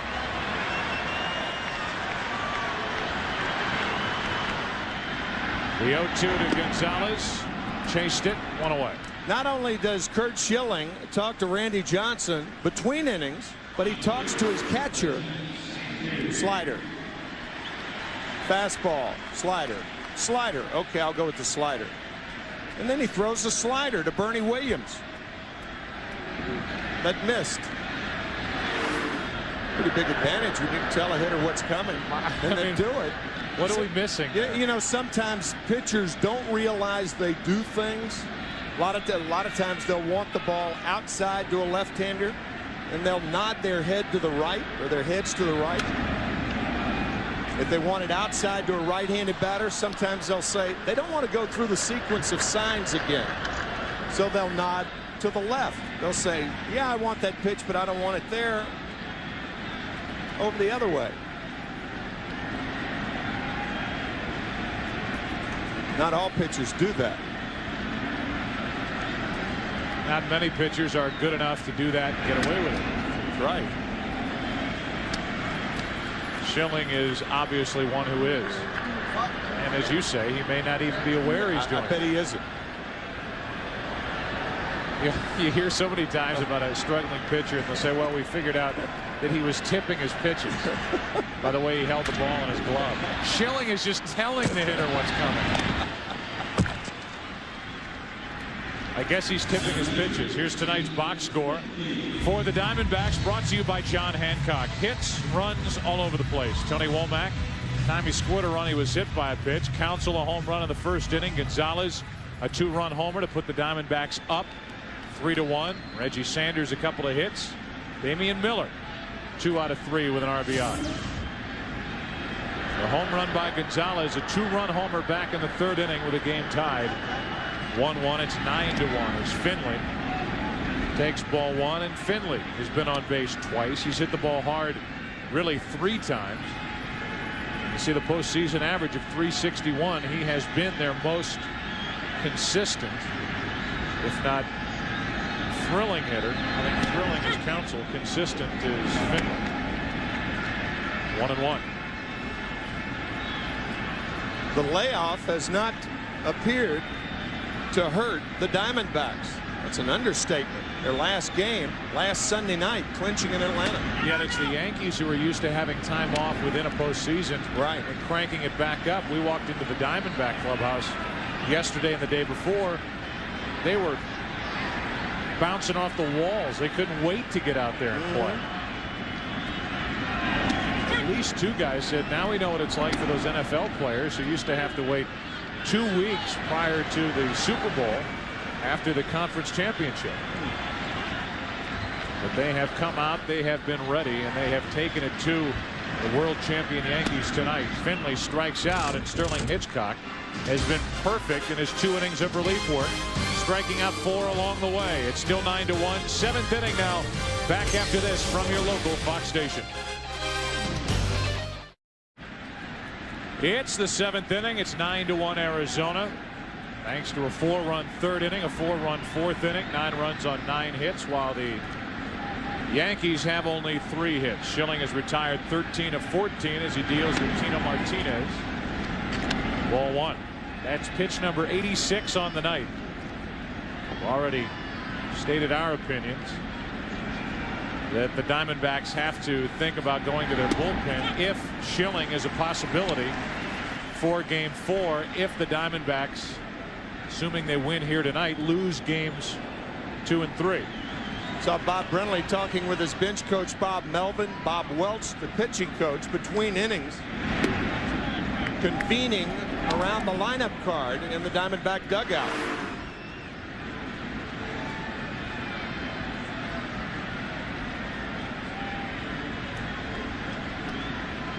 Here's a 2-ball 1-strike pitch. Martinez pops it into left center field. Finley 1-1. 14 out of 15 retired by Curt Schilling. On with Posada digging in case you're wondering what the biggest comeback is in postseason history. It's an 8-run deficit that the A's came back from to defeat the Cubs 10-8. It was 8-0 after 6.5 innings, and the A's came back to beat Chicago. The A's won in 5 games that year as Posada takes ball 1. That is the only time a team has come back from an 8-run deficit in any postseason game. The Yankees' biggest come from behind win was the 6-run deficit they had after 5 innings in the '96 World Series game 4.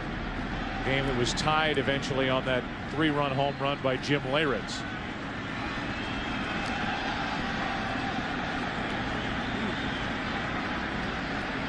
One out, nobody on, 2 balls, no strikes, and now 3-0. Yankees scoring 3 in the 6th in that game and 3 in the 8th. The home run by Leyritz. They won it on a walk to Wade Boggs with the bases loaded.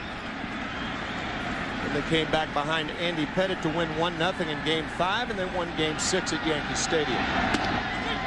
3-1 from Schilling to Posada, who's 1 for 2, has one of the 3 Yankee hits. Bernie Williams and Brocious have the other 2.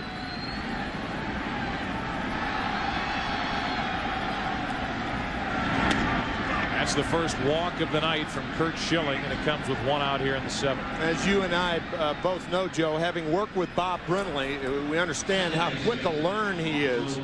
And you got to believe that he learned something from Torre last year, because Joe Torre, it's his opinion that there is no long haul in the World Series. You play to win 1 game that day and don't look to tomorrow. And the way Bob Brindley is leaving Curt Schilling in the game right now, that appears to be his thinking. Forget about tomorrow. Sew today up. Yet if you're the Yankees, there is something left in this game. If you're going to go down the line with Schilling, make him get his pitch count up. Sure. Take pitches, get into that battle mode, and make him throw to get through 7 or get through 8 or whatever his night might be. If he beats you, make it as difficult as you can make it on him. With an eye on game 4. A 1-0. 1 ball, 1 strike.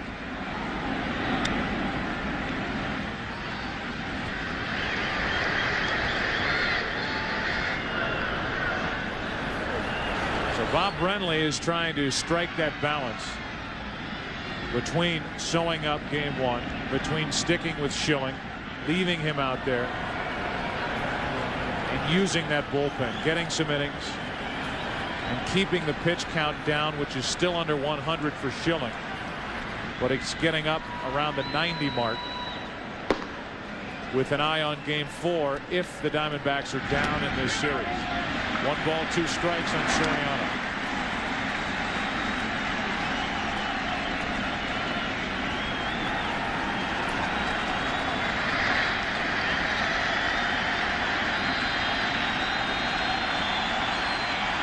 Schilling has struck out 7.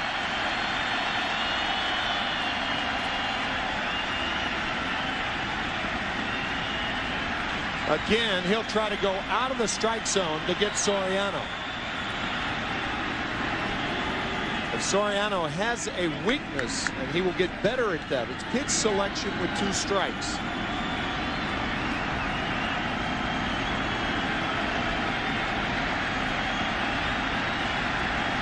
On 1 and 2, Soriano lifts it into left center field for Finley. 2 out.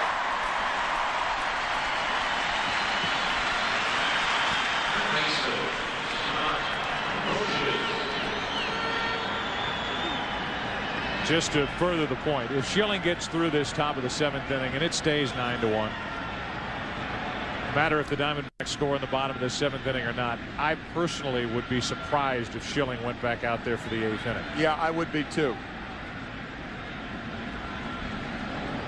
Schilling is into this mode now where he's winking as he comes to the set position after getting his sign from Damian Miller. I've seen him do it twice. He did it just prior to that last pitch.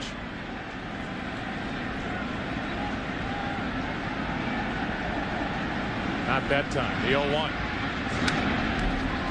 95 miles an hour up and out over the plate. Fouled back as Paul O'Neill comes into the on-deck circle. 100 pitches now on the night for Curt Schilling.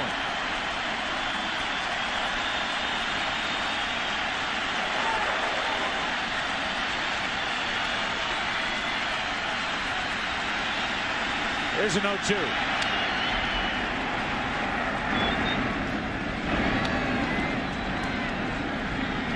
Brocious with a bloop double back in the 2nd. Fly to center in the 5th. And now trying to at least avoid becoming the 8th strikeout victim for Schilling. Tonight's game is being seen live around the world by U.S. servicemen and women, including those of the USS Enterprise in the North.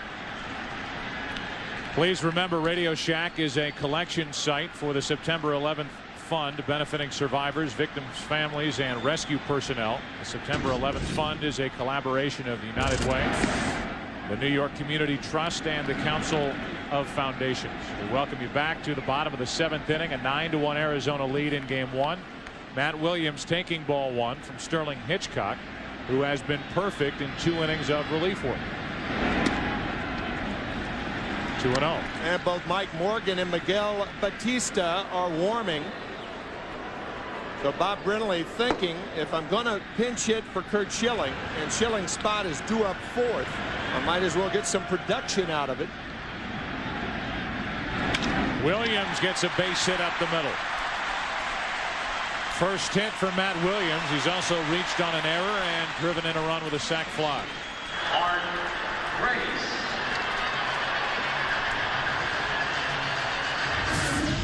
Here's our Pepsi game summary. Bottom of the 7th inning. Yankees 9 runs allowed, the most by the Yankees in World Series play since 1996 Game 1.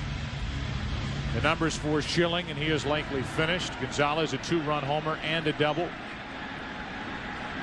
And the Yankees postseason since 1996 5-0, series record after losing Game 1. They trail 9-1 as Grace takes a strike. Grace has lined out, been intentionally walked, and driven home a couple with a double back in the 4th inning.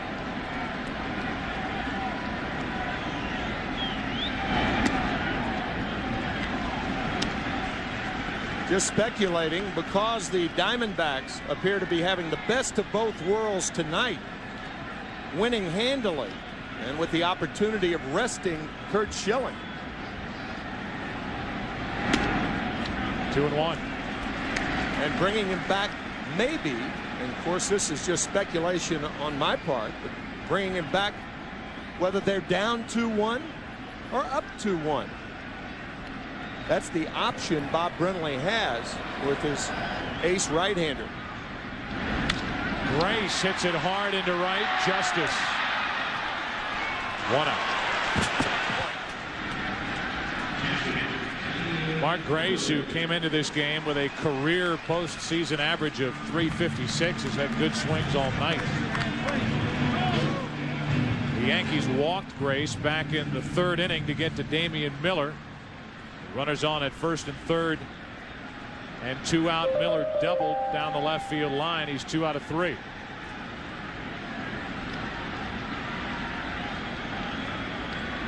The RBI on that double back in the 3rd inning is first of this postseason, way out in front of a changeup.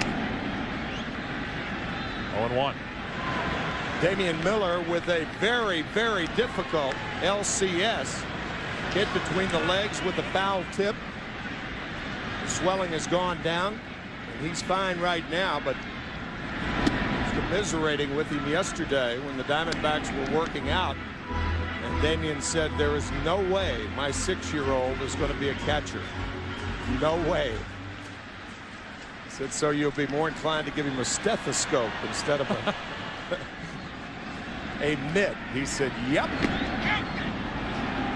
Miller can't hold up, and they count 1-2.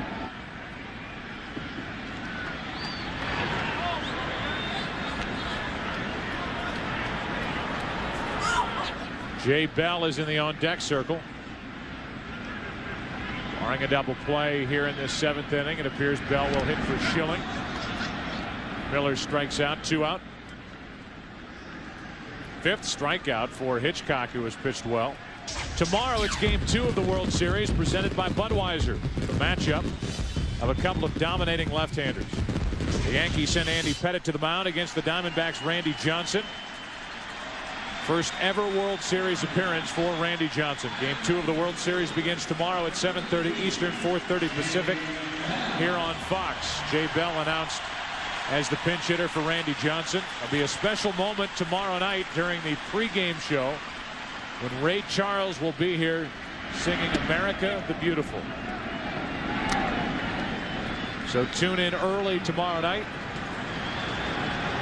to watch Ray Charles sing during the pregame show.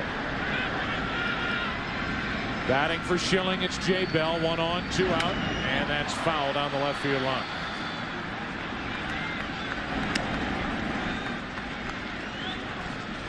So Schilling, his night. 0 for 3 at the plate and on the mound. 7 innings, 1 run, 3 hits. And there is Miguel Batista getting ready to work the 8th inning. Bell That's on the inside corner. And how about Sterling Hitchcock? 3 innings, 6 strikeouts, only 1 hit. We go to the 8th inning of game 1. 9-1 Diamondbacks. Curt Schilling is finished after going 7 strong innings for Arizona. And Paul O'Neill swinging at the first pitch he sees from Mike Morgan. Pops it up to short, 1 away.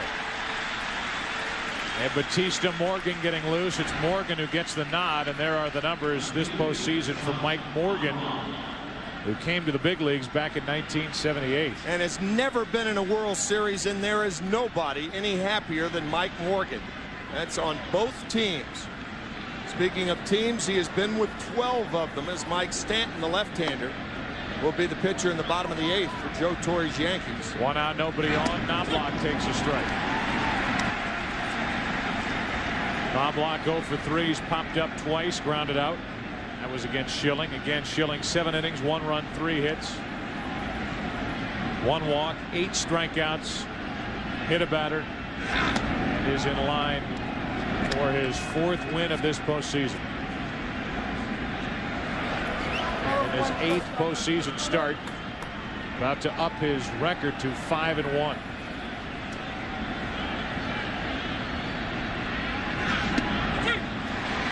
Inside corner, and really no complete game tonight to continue that string because of what is potentially to come later in this World Series. No reason to do it.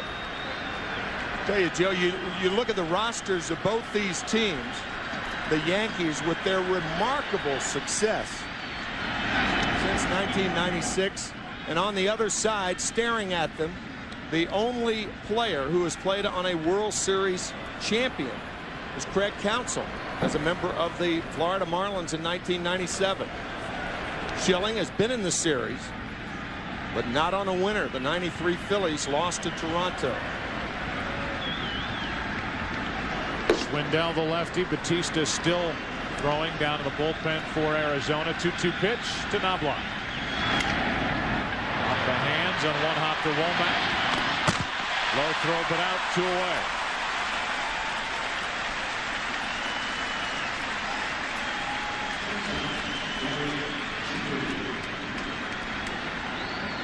Derek Jeter now, whose hitting streak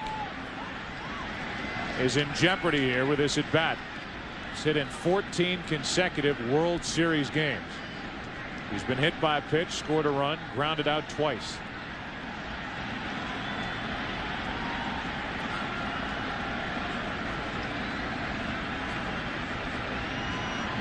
Two out, bases empty. Ball 1. I think Curt Schilling was glad the roof was open tonight. Normally, he requests that they close the roof here at the Bob, as the locals call it, Bank One Ballpark. Not tonight. And then when the question was posed to Randy Johnson as to whether he wanted it opened or closed, he said, well, what does Curt want? What did Curt say? What was his answer? I got to believe it's going to be open tomorrow night. Here's a 2-0. 2 balls and a strike. From what Curt Schilling has told us, the ball carries better here in Phoenix with the roof open than it does when the roof is closed. Not much good contact against Schilling tonight, while on the other side, Counsell hit a 1st inning home run. Gonzalez hit a 3rd inning home run. 2 balls and a strike, and Jeter hits it at deep center field. Back is Finley to end the inning and possibly end the hitting streak for Derek Jeter. It may come to a close at 14 straight World Series games. Bottom of the 8th inning, 9-1 Diamondbacks. Well, some changes as we go to the bottom of the 8th inning with a 9-1 Arizona lead. David Justice switches from right field to left field. Paul O'Neill, who pinch hit and popped up, is in the game in right. That means Knobloch is out. And occupying his spot in the order is the new pitcher, Mike Stanton. Mike Stanton in, obviously, to get some work this evening. Pitching just 1 inning. There's no way Joe Torre can keep him out of tomorrow night's game if necessary. What a postseason career Mike Stanton has had. First with the Atlanta Braves and now with the New York Yankees. Tony Womack first up. Womack hitless, but he was hit by a pitch, scored a run back in the third inning. Counsell and Gonzalez will follow.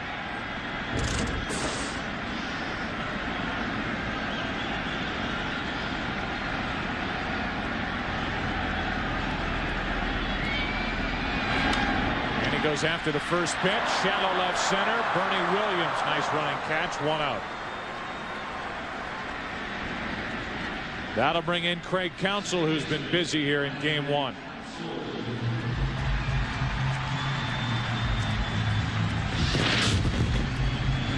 A first inning home run to tie the game 1-1. First World Series home run, and then a diving stop to rob Enrique Wilson of a hit back in the 5th inning.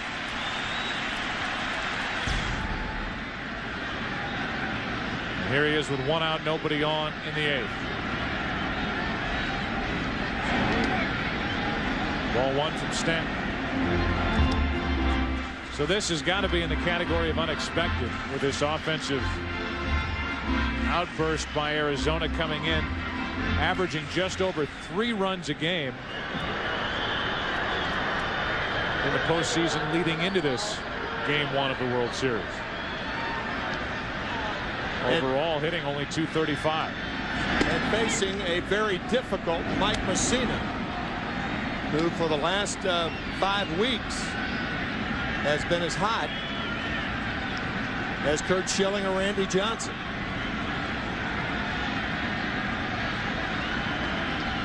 Schilling has done his job. Now it's Randy Johnson tomorrow night.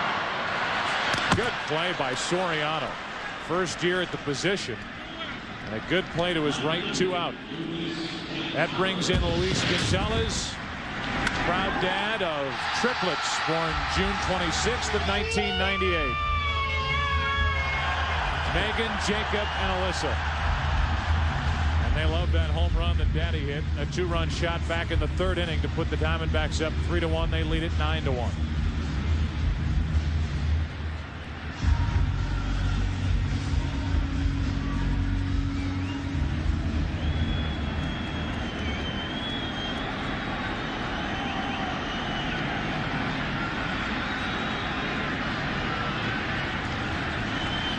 Homer, a double tonight in between 2 strikeouts. And a ball outside. For these hitters, guys like Counsell, Womack, Gonzalez, happy that they get a look here at Mike Stanton in a blowout game. Tuck it away for later on when facing Stanton in a more important situation. Tino Martinez takes care of his boyhood friend. Martinez the play to his right to retire Gonzalez. We go to the 9th inning. It's 9-1 Arizona. 9th inning. The Arizona Diamondbacks team now has Greg Swindell on the mound, veteran left-hander. The average age of the players on this Arizona team, 32 years, 133 days. The second oldest in the major leagues this season to Seattle, as Spencer pops it up on the infield.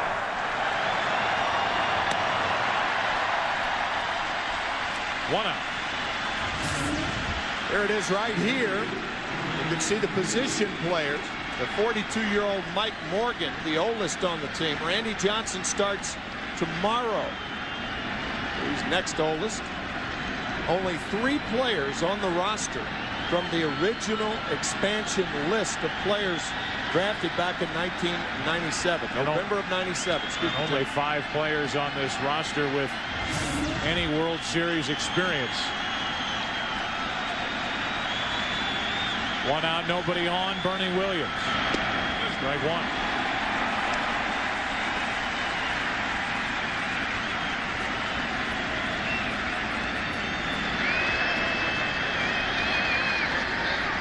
The Yankees in search of their 4th consecutive World Championship. A They're down 9-1 here in the 9th inning of game 1.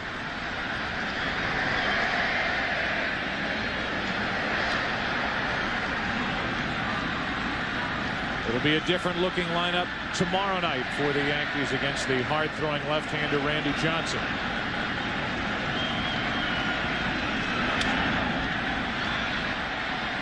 Out of play in the count, 1-2. Expect Velarde in the lineup for New York. Expect Shane Spencer in the lineup. Paul O'Neill will not get his first start until Tuesday night. And David Justice will be sitting tomorrow, but perhaps not Tino Martinez. Maybe, said Joe Torre. 2 balls, 2 strikes on Williams. Saw that coming up after this game, your late local news. Yankees in World Series play. Last time they had 3 or fewer hits. Game 3 against the Dodgers, that 1963 season. And the Yankees faced a similar 1-2 punch at the top of the rotation for the Dodgers. Koufax and Drysdale. Still 2-2.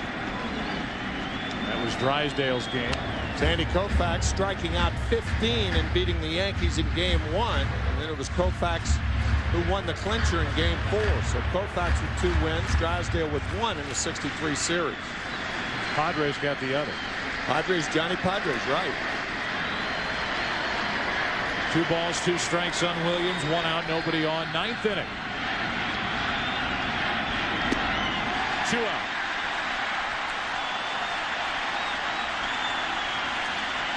Yankee fans need no reminder that in 1963, with those 2 guys pitching, Koufax and Drysdale, the Yankees scored a total of 4 runs in 4 games.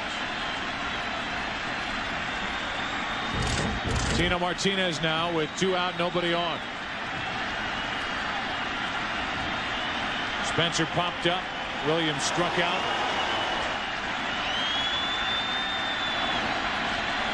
Greg Swindell trying to finish what Curt Schilling started. Ball 1. Martinez 0 for 3.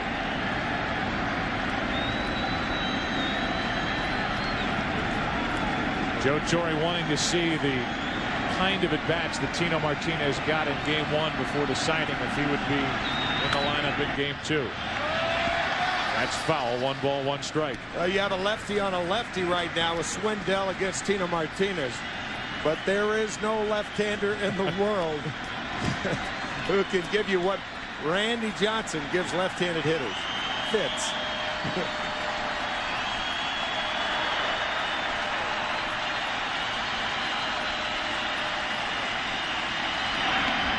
Two balls and a strike.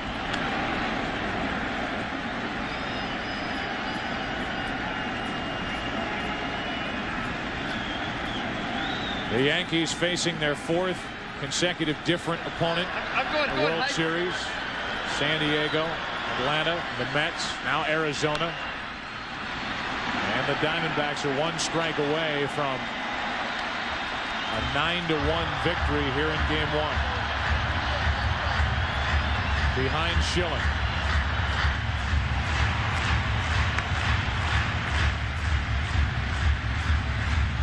Clemens slated to go in game 3.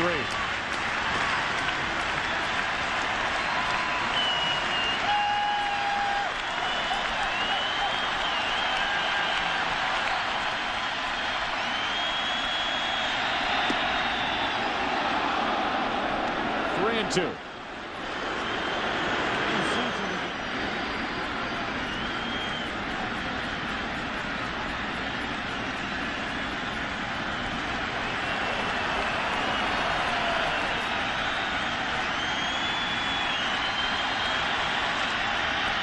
A 2-out walk.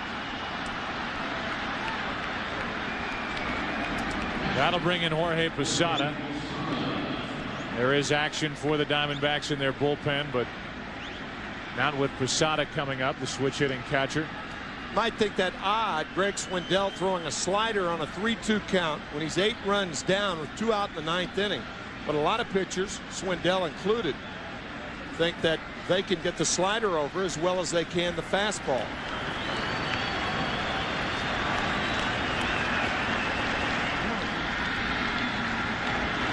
Now it's Posada, who has struck out, singled, and walked. Into left center field, pretty well hit. Back near the track. Finley, Diamondbacks win game 1.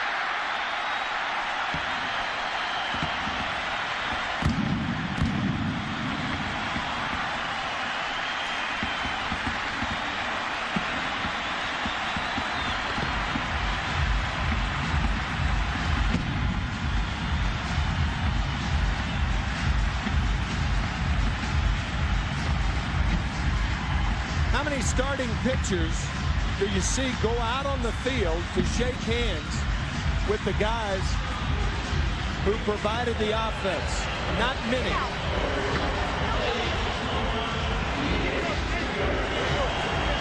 It was Curt Schilling on the mound and hitting up and down this Arizona Diamondback lineup.